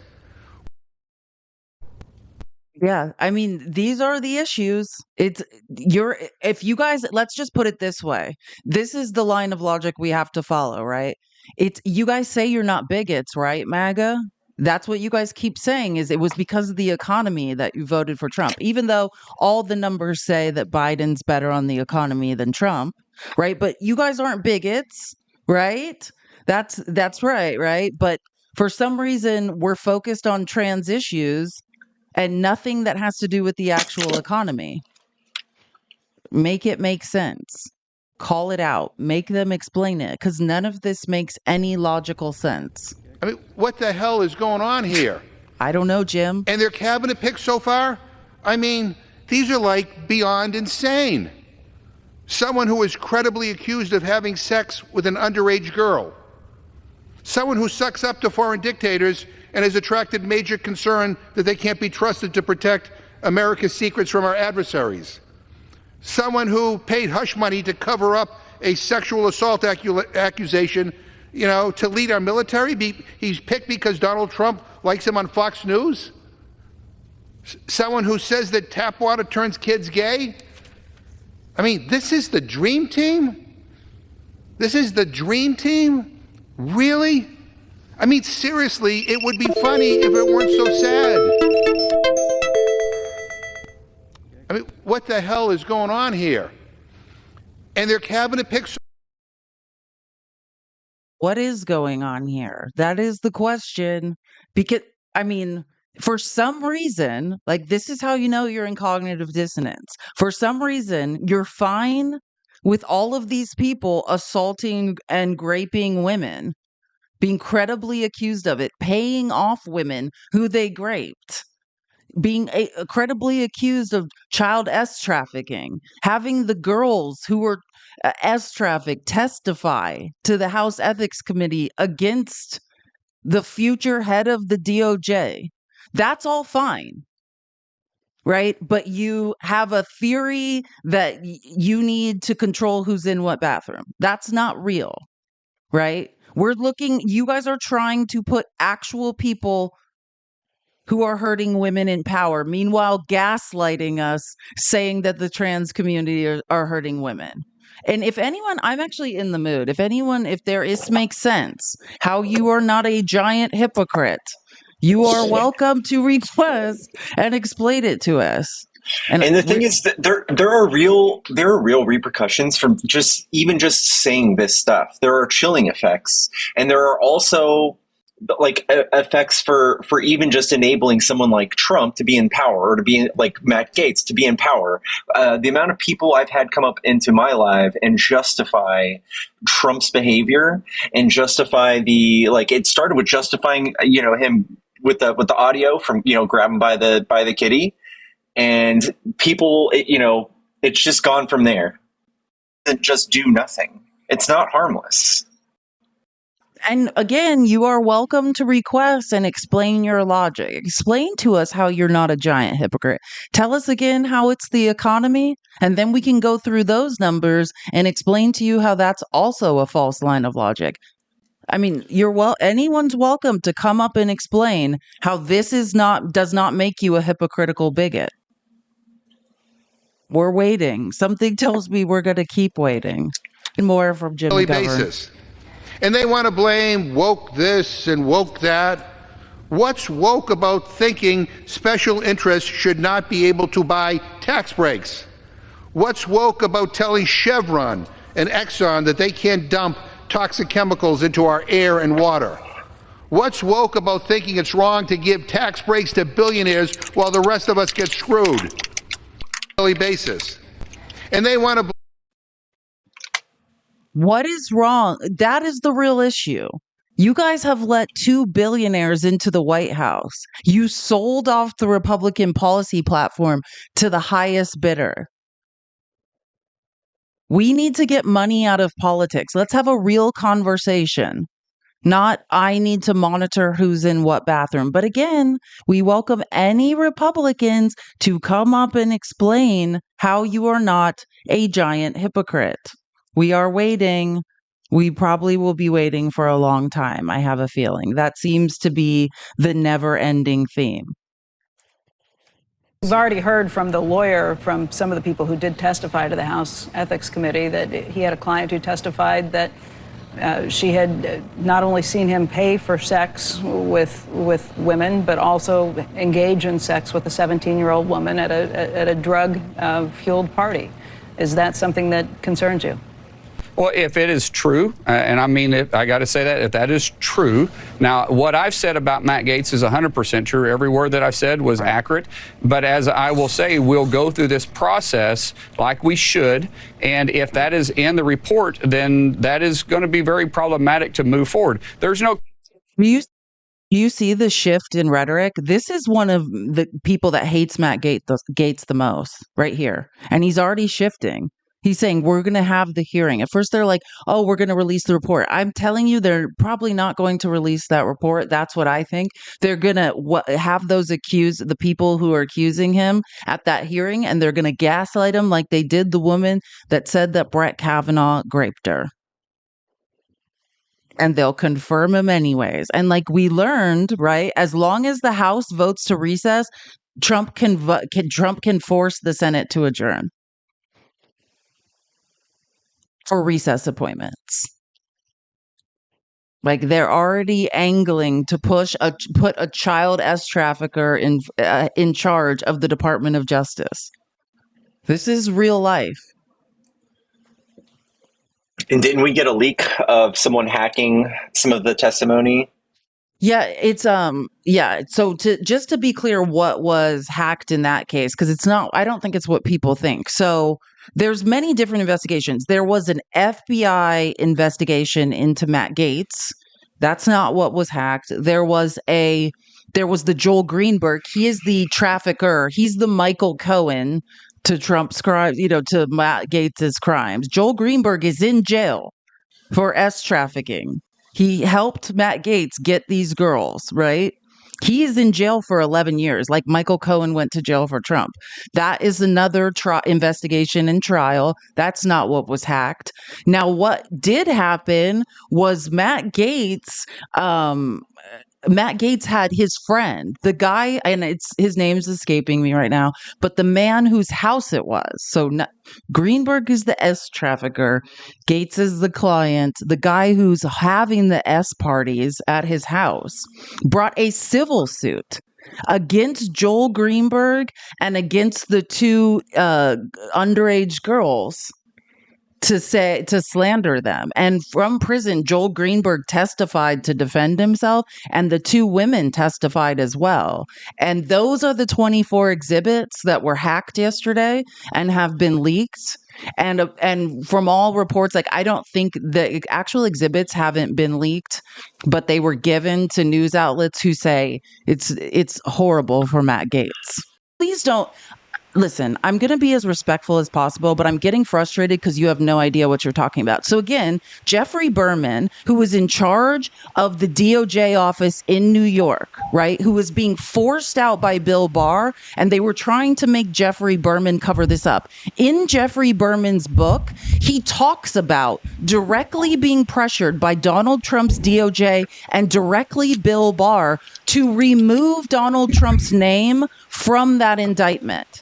It is all documented. You can look into this. But anyways, let me finish my analogy. Again, Michael Cohen did not have sex with Stormy Daniels. He was facilitating a cover-up, right? He was a facilitator. He was a fixer for Donald Trump. He went to jail for something Donald Trump did, and he helped Donald Trump do. Joel Greenberg helped Matt Gaetz traffic these girls. The Venmo payments, the cash, were public. That's how Joel Greenberg got caught. He's in jail for 11 years. for facilitating Matt Gaetz. Joel Greenberg's lawyer has said they gave him everything they needed to go after Matt Gaetz. Why didn't they go after him? No one understands why. Matt Gaetz has a very powerful father in Florida. I don't know. Maybe that's why. But Joel Greenberg was helping to traffic children, which I think it is vile that you're basically discrediting women's stories who were assaulted by men. Your story is, I don't care what women say, they're all liars. That's what you're saying. That's I didn't say that. That's I never said exactly that. what you're saying. Believe. No, why I did don't- not say that. That's Now, exactly excuse me. what you're saying. Excuse me. I never said that. Okay, then rephrase. I said women What do are you lie, saying? and so do men. You said women saying do that women lie. do Okay, lie, so and so do men. he's saying he's not saying that, and then repeated exactly that immediately after. So again, the man who helped traffic these girls to Matt Gaetz, to the house, is in jail for 11 years. The girls who were trafficked say they were underage in high school, and it was known by Joel Greenberg and Matt Gaetz. There Well, then are have the other trial. witnesses to this. Have the trial. Have the trial. Do you think we're going to have a trial after Matt Gaetz is fucking AG? Yes. How are No we going to one's do above that the if law. he's going to be literally over the DOJ? Because nobody's above the law. Show me the evidence. Okay, Trump's above the law right now, right? He can't be I persecuted. just gave you all the evidence. It's absolutely Trump can be embarrassing. persecuted all the time. You're in cognitive dissonance, sir. I'm not in cognitive dissonance. You're Well, I don't know what gaslighting you- women who have been trafficked. Meanwhile, Republicans. didn't. So my No, question you to did that. No, you did. You did that. I I told you that women out can what lie. you're doing. Yeah, And here then we I go. said have the trial. And then in the next And then you breath, said and then the next that breath, I don't care about women. discredits women who've been child trafficked. In the next No, breath. I didn't discredit any of those You people. just did it. You're- You just No, I did it. didn't. You just You're did being it. disingenuous, host. You just You're being did it. disingenuous. You No, I just didn't. did it. Do you believe these women's stories? They corroborate I wanna each see other's. the- I wanna They see the- I wanna corroborate see the each evidence. other's stories. Well, that's the thing with MAGA. You guys do this weird thing where you're like, I need to see some evidence. Yeah, you could imagine do wanting to your. see evidence. You could do your. Imagine. It's available. It's out there. Okay, so have the trial and let's hang this guy. I'm gonna say it again slowly for you, sir, because you're purposely not receiving any of the information I'm giving you. The Joel Greenberg court documents are out there. You could Then have the read them. trial and let's put You this could guy have behind read them. bars. He sounds like a bad guy. You could have read them, but instead you're saying women lie. I just told you, let's have the. They do. Okay, So I just told you, let's have the trial and you're let's put him behind gaslighting bars. What's the victims. complaint You're now? gaslighting victims who have been raped. No, these come are on. children. I'm not gaslighting The anybody. age of I'm consent saying that is there are people 18. that lie. These are children who are trafficked and raped, and you're saying that they're liars. That's as far I as never you've gotten. said that. The only person who said the word liar is you. Again. So you just have What I'm no telling you is reasonable. let's have the trial You and have let's no put this guy reasonable. behind bars. He's You saying have no that like two until children then. who were raped are liars. Until then, you're saying that to yourself fine with until you him. believe that I said it. You're fine with him being embraced by your party wholly. That's what you're saying. Until then, you're fine with that. I said, let's have a trial, hold his feet to the fire, and then lock his ass up. What's the problem with that? Sounds like what you guys want. How do you feel about him becoming AG until then? I don't think. Well, I don't know if he's going to get. He probably is not going to get confirmed. How do you feel about him becoming AG? About him being AG? I think there were better picks for AG. But looking at all of Trump's picks, I'm not nothing surprised. There are better picks than a child trafficker. There's also better picks for president than somebody who has went to trial. A jury of his peers heard the evidence and found him liable of assaulting a woman, of sexual abuse. That was a civil. No, so sir, I want to be clear now because I'm helping you with your own line of logic. Again, I'm helping you with your own line of logic. Carroll is a liar. Okay, please don't make me mute you. Again, I'm helping you with your own line of logic. Your line of logic with Matt Gaetz is, let's have a trial. Let's have a trial. Let's have a trial. There was a trial for Donald Trump. A jury of his peers found him liable for sexual abuse, and now you've moved the goalposts. And I think that on that note, I have to get rid of this guy because I've had it with people gaslighting women. So I just needed to point out that his line of logic completely collapsed, right? The line of logic was, well, let's have a trial and hang this S bag, right? Yeah, That was not for give Matt him. Gaetz. Now I point out, well, Trump had a trial and a jury of his peers found him liable of sexual abuse. And what's the answer? His back must be exhausted from moving those goalposts and gaslighting women, children. These are 2 children who were trafficked and raped. And he continues gaslighting. Trump had a trial. A jury of his peers unanimously found him liable of SA. And he picks up the goalposts on his back and starts dragging them. Sir, you are a hypocrite. Sorry. I mean, I wish it wasn't the case. And white women in this, suburban white women, this is what you voted for. Congratulations. Congratulations. And any MAGA women that want to come up and explain themselves, I would love to hear it. This is what you voted for. This is your dream. This is where we're at in America now. Make it make sense. Oh, let's have a trial. Let's have a trial. Let's have a trial. If he's guilty, he's guilty. Well, Donald Trump had a trial and he was guilty. Nope. She's a liar. Fool. Something went wrong. Please try again. Whoops.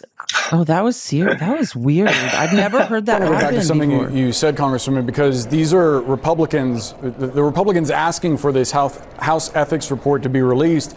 It's people like Senator John Cornyn of Texas. It'd be hard to describe him as anything but aligned with MAGA. Are you suggesting that there's something in his stock portfolio that's questionable?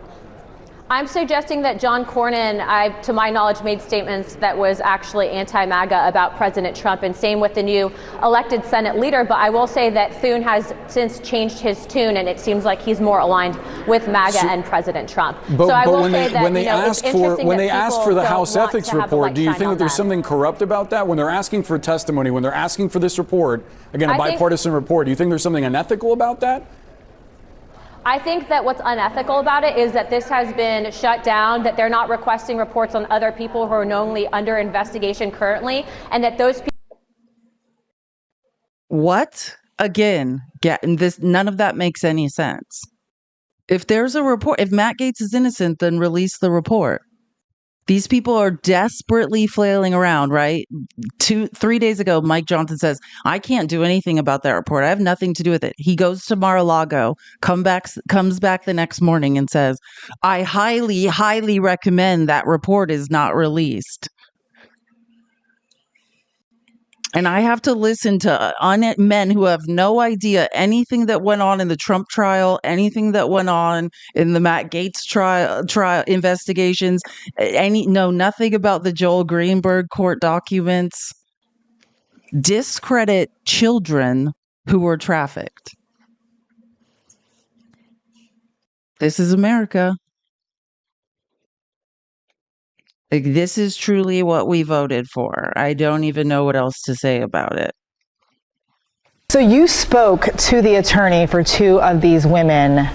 What are they saying? It was a very detailed, very wide-ranging interview, and he talked about their testimony in front of the House Ethics Committee. It involved everything from Venmo receipts for payments that they were then asked, what was this one for? What was this one for? And they'd say, well, that was for sex. That was to attend this sex party. Very specific. Then they were forced to turn over their phones, so there were all sorts of text exchanges between then Congressman Gaetz and his clients, using euphemisms like, don't forget to bring the vitamins, don't forget to bring the party favors. And they testified that they understood that meant the party drug ecstasy, MDMA. And there are all sorts of, allegations around these really drug-fueled sex parties. So you spoke. Does anyone else want to come up and say something? This was their testimony. And their lawyer, again, you could do your own research, but none of you do. It's hard to stay in cognitive dissonance when you're presented with facts. But again, you could do your own research. Their lawyer is making rounds in the media, speaking for these women. and what they testified to in this report. But, you'd have to get out of cognitive dissonance and stop discrediting women. And actually, I'm sorry, let me get it right. Children who were trafficked and raped. The other thing is that when you choose people to be around you, like as president, you like usually you would get like a dossier, right? Like I know he had a dossier on Vance. Do you think he has a dossier on Gates? And if he does, he surely knows all of this. He knows every bit of it. This is why Gates asked for the pardon. Do you guys not remember? Gates asked for a pardon. Yeah. This is why. He asked for a blanket pardon for this. But again, you'd have to do actual research and know what you're talking about. Innocent people don't ask for pardons. Yeah, that's why you desperately flailed around and asked for a pardon. Now we see why. Because he was trafficking children, allegedly. Just according to the children and their lawyer and the Venmo receipts and, and the text messages that the girls have between them and Matt Gaetz, just because of those things. So, again, Howard Lutnick, I wanted to make this point. So Howard Lutnick was named as Commerce Secretary. I just like to poke holes in things, right? Like, I don't know if you guys remember who Howard Lutnick is, but this is who Elon Musk wanted to be Treasury Secretary, right? This was Elon Musk's pick for Treasury Secretary. So actually him being in charge of commerce is like a demotion. It's a sign. I'm always looking, what I say, we have to look for the cracks. And we're always looking like, when will the Trump-Elon relationship crack? This is a crack, right? This is who Elon wanted to be in charge of the Treasury, right? Drain the swamp. Yeah. And he's not. I just want, if this is Howard Lutnick, if at the Bitcoin conference, Trump spoke out in Nashville.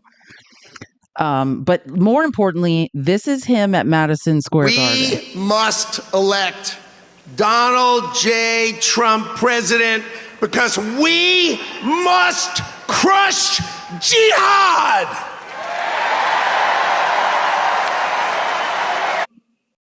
Great job, MAGA. Yeah, no, this was the Madison Square Garden rally where it was just all centered around racism and bigotry. Do you know what I mean? This was the Do It Just Like Hitler Did rally at MSG. And yeah, so they were all yelling different levels of racism or things about rounding immigrants up, just all sorts of I'm just showing you who Howard Lutnick is. This is the man Elon Musk wanted to lead the Treasury. But instead, he's Commerce Secretary. Here's another clip from that day. We all say it as a slogan. When was America great? At the turn of the century, our economy was rocking. This is 1900, 125 years ago. We had no income tax. And all we had was tariffs. All we had was tariffs. And we had so much money that we had the greatest businessmen of America get together to try to figure out how to spend it. That's who we were then.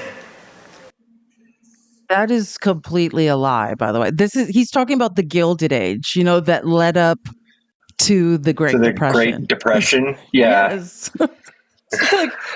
Wrong, Howard. But again, MAGA would have to know something about history to know that this is completely a lie, right? If you have no information, you're in cognitive dissonance. You don't know how to do anything but Google for confirmation bias, right?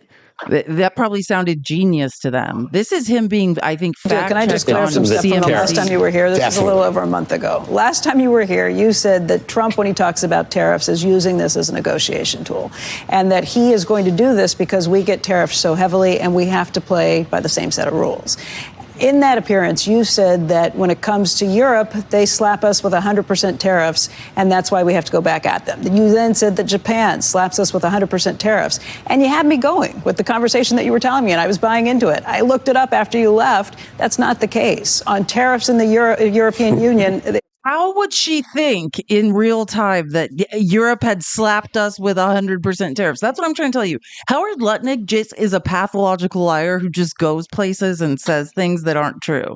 This is him literally being fact checked after lying through his teeth on CNBC and them having to be like, yeah, by the way, nothing you said about tariffs it was true. It's closer to 8% for car tariffs. In Japan, they don't put any tariffs on U.S. automakers. So explain what's really going on and where you came up with those numbers. Okay, I simplified it. It is tariffs and trade barriers. I simplified it means I am just another pathological liar that has promised to be loyal to Trump. So I got a job. Like this, you guys are marks.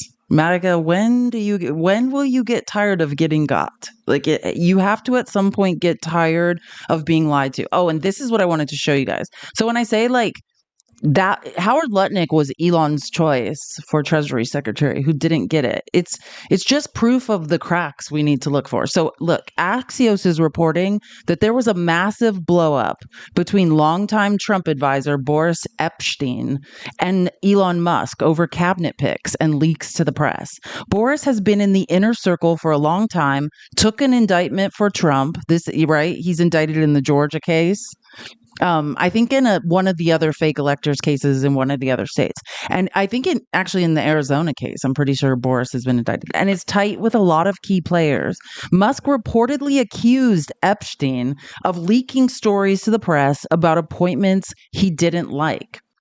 So the reason I'm bringing this up, and I think Ron Filipkowski highlights it really well, is what could be happening here is OG MAGAs, right? These are the MAGAs that are like, drain the swamp and like, we hate big business and corporations, like the Steve Bannon MAGAs, right? But Trump has sold off the Republican policy platform to a bunch of hedge fund people, to a bunch of billionaires.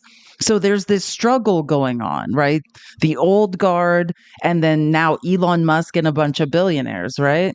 So they're pissed off, right? At Musk and RFK Jr. have essentially supplanted them, and appointments are going to a new batch of sycophants. Like Boris Epshteyn thought, I've been indicted for Trump. There must be a job for me.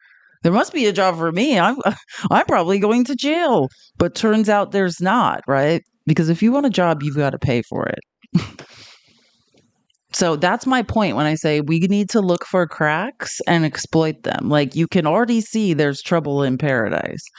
Someone asked, what about Dr. Phil? Well, what about Dr. Oz? Dr. Oz is now going to be in charge of Medicare, like the Affordable Care Act, right? Things of this nature. He's going to be in charge of Medicare and Medicaid services, so including the Affordable Care Act. I just wanted to show you this. And this study is in, again, if you want to join the Discord, just message at FeliceNavidad.live. It's a TikTok account and ask for a link to join the Discord. This is one of the studies I put in today's outline. There was an actual study done about whether or not Dr. Oz's show, if any of the stuff he said could be verified, right? These are just things he did in the past that were horrible, right? He had, is there a gay cure? This is a show Dr. Oz did, where he's talking about curing the LGBTQIA. This is another one. This is the study I'm talking about that is in today's outline in the Discord. It's a 2014 study from the British Medical Journal found that more than half the recommendations made on the Dr. Oz show were either not backed up by or contradicted scientific research. This guy's a surgeon who's spreading false medical information on a TV show and now is going to be in charge of Medicare and Medicaid services. This is just a screenshot from the study, which again, you can read more into it, but it is pretty damning. Basically, for recommendations in the Dr. Oz show, evidence supported 46%, right? So it contradicted 15% and was not found for 39%. So what is that? 44%, basically. of his show was just lies that researchers could not find evidence for. Help us. This is just a thing Well, from first, him we need our mojo during back. 2020. Let's start with things that are really critical to the nation where we think we might be able to open without getting into a lot of trouble. Yeah, I tell you, schools are a very appetizing opportunity. I just saw a nice piece in The Lancet arguing that the opening of schools may only cost us 2 to 3% in terms of total mortality. And, you know, that's any life is a life lost. But to get every child back into a school where they're safely being educated, being fed. Did you hear that? Him talking about children's lives as, hey, we're going to lose a few. In terms of total mortality. And, you know, that's any life is a life lost. But to get every child. Saw a nice piece in The Lancet arguing that the opening of schools may only cost us 2 to 3% in terms of total mortality. And, you know. Hey, only 2 to 3% of the kids are going to unalive. That's fine, guys. No big deal. Just hope it's not yours. Wow. Yeah, no big deal. Just 2 to 3%. This guy's now in charge of Medicare and Medicaid services. This is the problem with private insurance, right? They have no incentive to keep us alive. Like I can see him making decisions right now. He's like, only 5% of people will die on Medicare if we do no this. Big deal. That's fewer people we have to insure. Like, no big deal. Yeah. That's, I mean, in real time. That's what he's saying. And then, okay. And the last thing I really want to touch on, and then we can end the show, is yesterday in Congress, there were hearings on FEMA. You know, all of these lies that are being told about FEMA, these, which are complete lies, and I will provide proof. They're not just lies. They're Russian propaganda. And I think, Pickles, you said this beautifully last night to someone. Like, someone was saying, oh, like, why don't you guys enlist and go to war in Ukraine? And you were like, no, we're on the front lines of the war with Russia, which we are, right? Like, we're doing our part right now, which is the war with Russia and the United States is a cyber war of misinformation and disinformation that is constantly being spread, right? I mean, these are literally just MAGA just spews Russian propaganda full time now. That's all we heard last night was Russian propaganda. And these lies about FEMA are Russian propaganda. And so I do want to say one more thing, because I think it's tremendously important for my colleagues across the aisle and my Democratic colleagues. It is so important that we don't allow FEMA to become politicized, and that we don't allow disaster aid to become politicized. Laser beams do not start fires in California. We cannot guide where hurricanes go. And you know what? You know who's amplifying that stuff? Foreign accounts. Other countries are amplifying that stuff on social media to divide us, to divide Democrats and Republicans. They want us fighting over disaster aid because it helps their goal. We can't participate in that. We shouldn't amplify that. So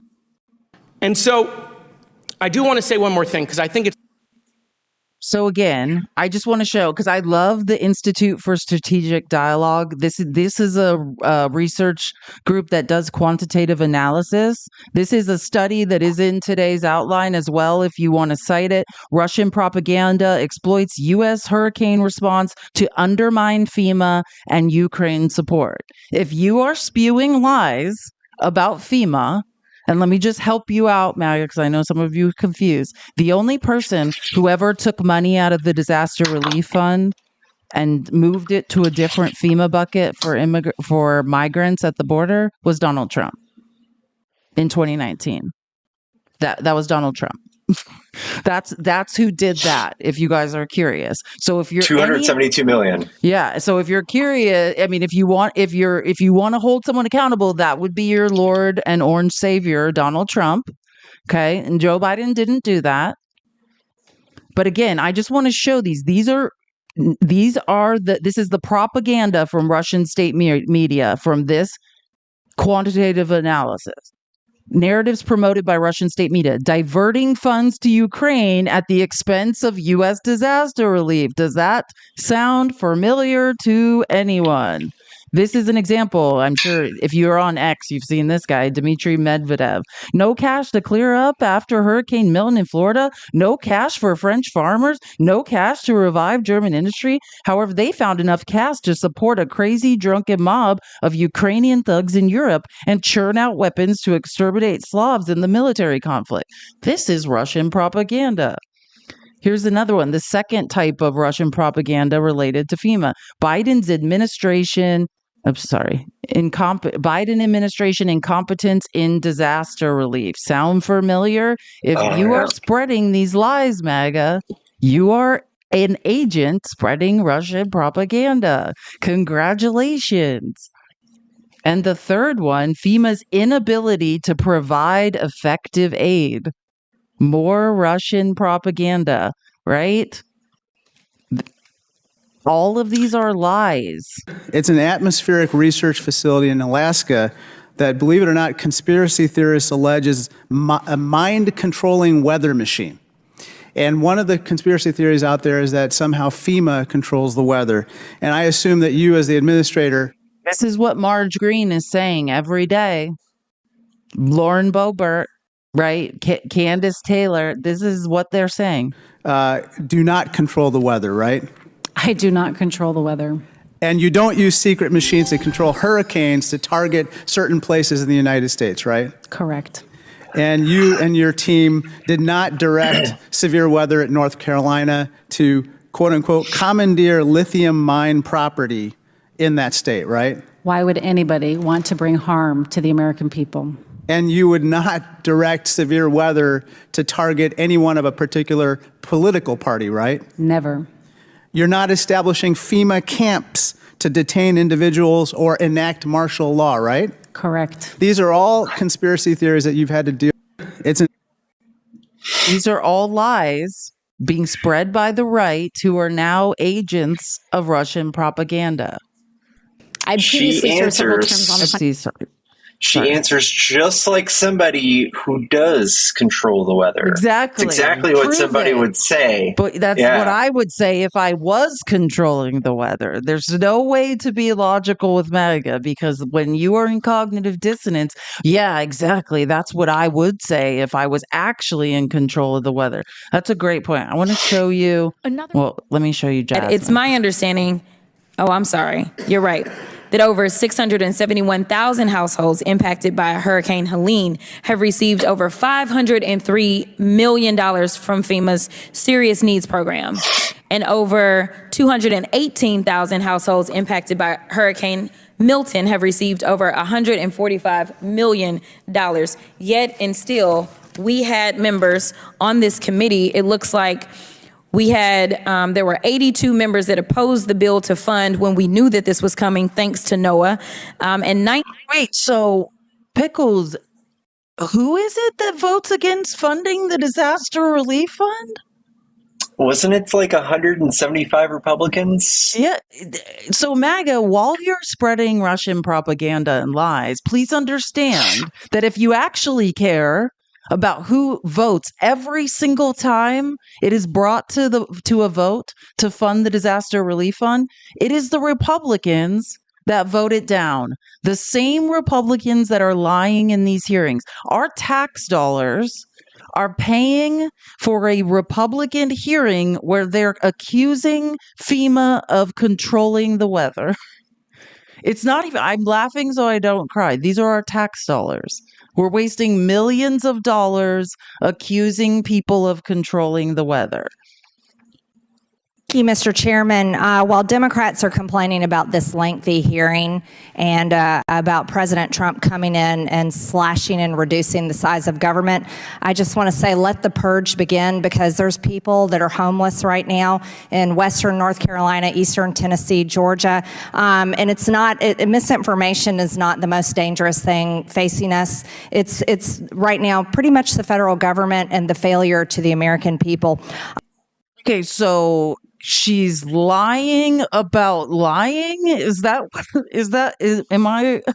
It's getting really hard to follow. She looks so flustered. Is Good she Lord. lying about lying now? And two lies are double negative. You know what I'm saying? Like, two lies don't necessarily make it true. She's lying about lying and then gaslighting us. Like, it doesn't even, you can't even figure out anymore what they're doing at this point. Listen to this. But this is a whole list of cities, states, and NGOs that received millions and millions of dollars from FEMA. And this was to house illegal aliens, not Americans, who, by the way, all that. So again, this is a separate FEMA bucket, not from the disaster relief fund. She is in real time in a congressional hearing, lying to the American public and spreading Russian propaganda in real time. This is not the disaster relief fund.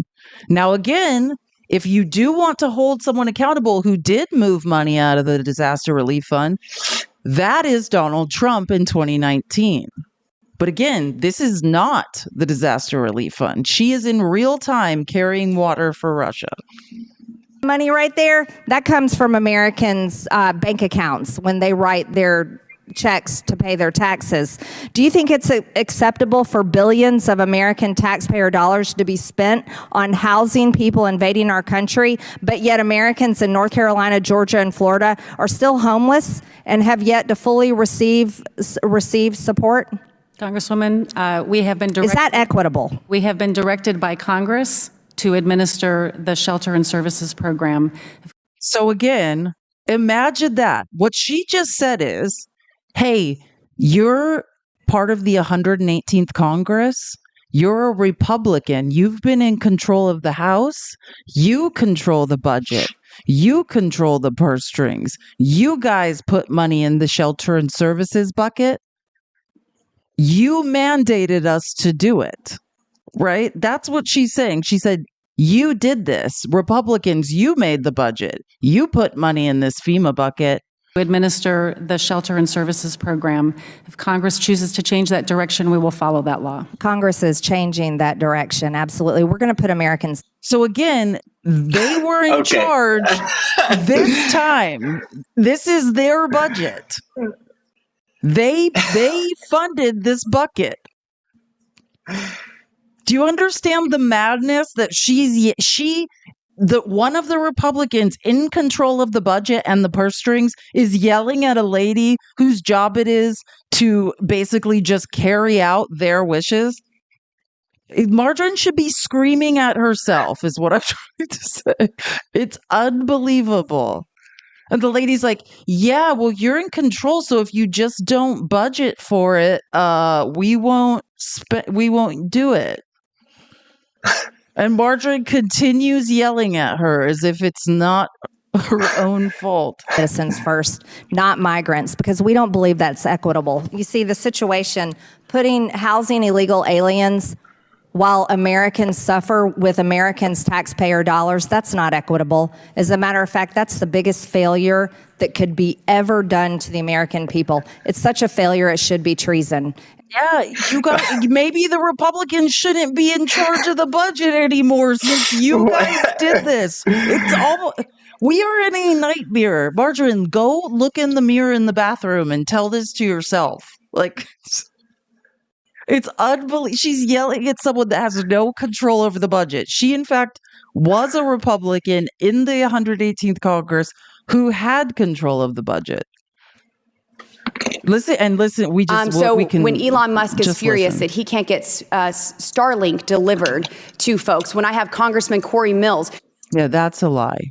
Who has to deploy a mission team to bring 26 systems of Starlink to those who are suffering, when the missing persons list is 1,500 people before Starlink is brought to them by a sitting member of Congress, not by FEMA, and that number goes down to 600 once communication is able to begin, when a member of Congress has to bring 23,000 pounds of supplies, when Elon Musk is saying we want to get internet, we want to get connectivity and communication to citizens, we want to bring supplies, and yet FEMA is blocking supplies. FEMA is seizing supplies. None of this is true. Wait, I mean, she's going to get fact checked, but like, just to be clear, every single thing she's saying is not true.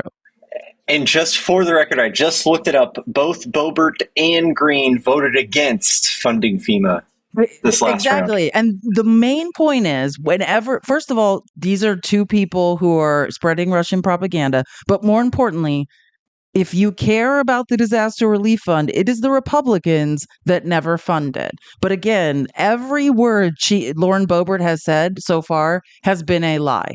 Have a senior high school student from Rifle, Colorado, Cody Wyatt, who is driving across country to get supplies because FEMA hasn't been seen in 11 days in North Anecdotal story. Carolina or in Pensacola, Florida.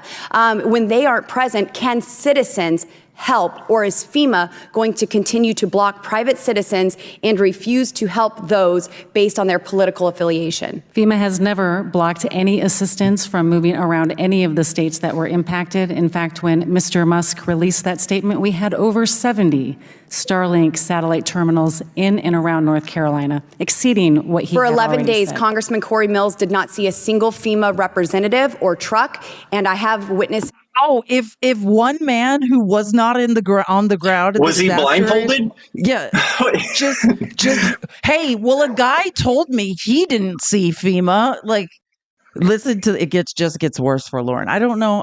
Great job. What is it? 3rd District of Colorado. Whoever put her in power against. It's either the 2nd, 3rd, or 4th. Shame on you. As well in Florida, who did not see any help from FEMA for days. I would like there to be before the disaster started. We'll see in your investigation. You can read in my testimony. We'll see in your investigation if it's ever released. In my testimony, my written testimony that shows our exact response. You can read the details there. But Lauren doesn't read is where she went wrong there. Sorry. Where you went wrong is asking Lauren Boebert to read or do any research. She is below that. Much farther below. Like, this woman shows up to these hearings to literally humiliate herself. And then let me just show you one more. And then I think that's enough and we need some sleep. But we got to just. And I can't wait for DOGE, the Department of Government Efficiency, to get in under the next administration and start making this government work more efficiently. Because this town does need a purge. This town needs an enema. I agree. And honestly, I can't wait. None of us can wait. Thank you for the subscriptions. None of us can wait for the purge. I agree. Oh, Jenny said, my child will unalive if Trump repeals the pre-existing conditions clause. He tried before and lost, but he still wants to repeal that. I know. He tried multiple times to repeal that. And by the way, that's Dr. Oz is now in charge. I'm not laughing. It's not funny. I am someone who, if the pre-existing conditions clause goes away, I'll never be insurable again. Pickles has not been to the doctor in 12 years, we learned. It's true. Yeah. So I completely understand what you're saying. And Dr. Oz is now in charge of that, by the way, of the Affordable Care Act, of Medicare services and Medicaid services. Dr. Oz. A man who did shows, a surgeon who has taken the Hippocratic Oath, who did shows about is there a cure for being gay? Firing on all cylinders. I think, let me just play my daily Robert Reich video. As we know, Robert Reich is a professor who, he's a professor at Berkeley. He was he was in charge of the Department of Labor, or labor secretary, and he's an economist, right? And he just makes these videos, like it's called, I can't remember what it's called, inequality.org or some Inequality Media makes these videos, and I like to play them at the end. And this one is about housing. This is just more hypocrisy, right? It is the Democrats that are trying to do something about housing. It's the Republicans that are continuing to vote against it. Rent is skyrocketing, and home buying is out of reach for millions. One big reason why? Wall Street. Hedge funds and private equity firms have been buying up hundreds of thousands of homes that would otherwise be purchased by people. Pickles, this is like what you do when you draw pictures, kind of, by the way. Not Wall this Street's good. appetite for housing ramped up after the 2008 financial crisis. As you'll recall, the street's excessive greed created a housing bubble that burst. Millions of people lost their homes to foreclosure. Did the street learn a lesson? Of course not. It got bailed out. Then it began picking off the scraps of the housing market it had just destroyed, gobbling up foreclosed homes at fire sale prices, which it then sold or rented for big profits. Investor purchases hit their peak in 2022, accounting for around 28% of all home sales in America. Homebuyers frequently reported being outbid by cash offers made by investors. So-called iBuyers used algorithms to instantly buy homes before offers could even be made by actual human beings. If the present trend continues, by 2030, Wall Street investors may control 40% of U.S. single-family rental homes. You understand how terrifying that is. Wall Street will control 40% of single-family homes. I mean, and who's more likely? Home ownership. Sorry, hold on one second. I tried to mute it. Go ahead. And yeah, that's what I always bring up. Who's more likely to stop or prevent things like this? The left. Who's more likely to deregulate this stuff? The right. Is he about to say that? Yeah, he does at the end. Yeah, I mean, that's why I love Robert Reich. And again, if you would like access to this, it's in today's outline. Just message at FeliceNavi.live or say in the chat you would like a link to the Discord and we'll get you one. And any clips I show, anything, it's in the outline in the sources, live sources section. Because these videos, I love these videos because anybody can understand it. Of generational wealth and a big part of the American dream is increasingly out of reach for a large number of Americans, especially young people. Now, Wall Street's feasting has slowed recently due to rising home prices, but that hasn't stopped them from specifically targeting more modestly priced homes, buying up a record share of the country's most affordable homes at the end of 2023. They've also been most active in bigger cities, particularly in the Sun Belt, which has become an increasing... Yes, Phoenix is one of these places where I live. This has 100% happened to Phoenix. Expensive place to live, and they're pointedly going after neighborhoods that are home to communities of color. For example, in one diverse neighborhood in Charlotte, North Carolina, Wall Street-backed investors bought half of the homes that sold in 2021 and 2022. On a single block, investors bought every house but one and turned them into rentals. Folks, it's a vicious cycle. First, you're outbid by investors. Then you may be stuck renting from them at excessive prices that leave you with even less money to put up for a new home. Rinse, repeat. Now, I want to be clear. This is just one part of the problem with housing in America. The lack of supply is considered the biggest reason why home prices and rents have soared and are outpacing recent wage gains.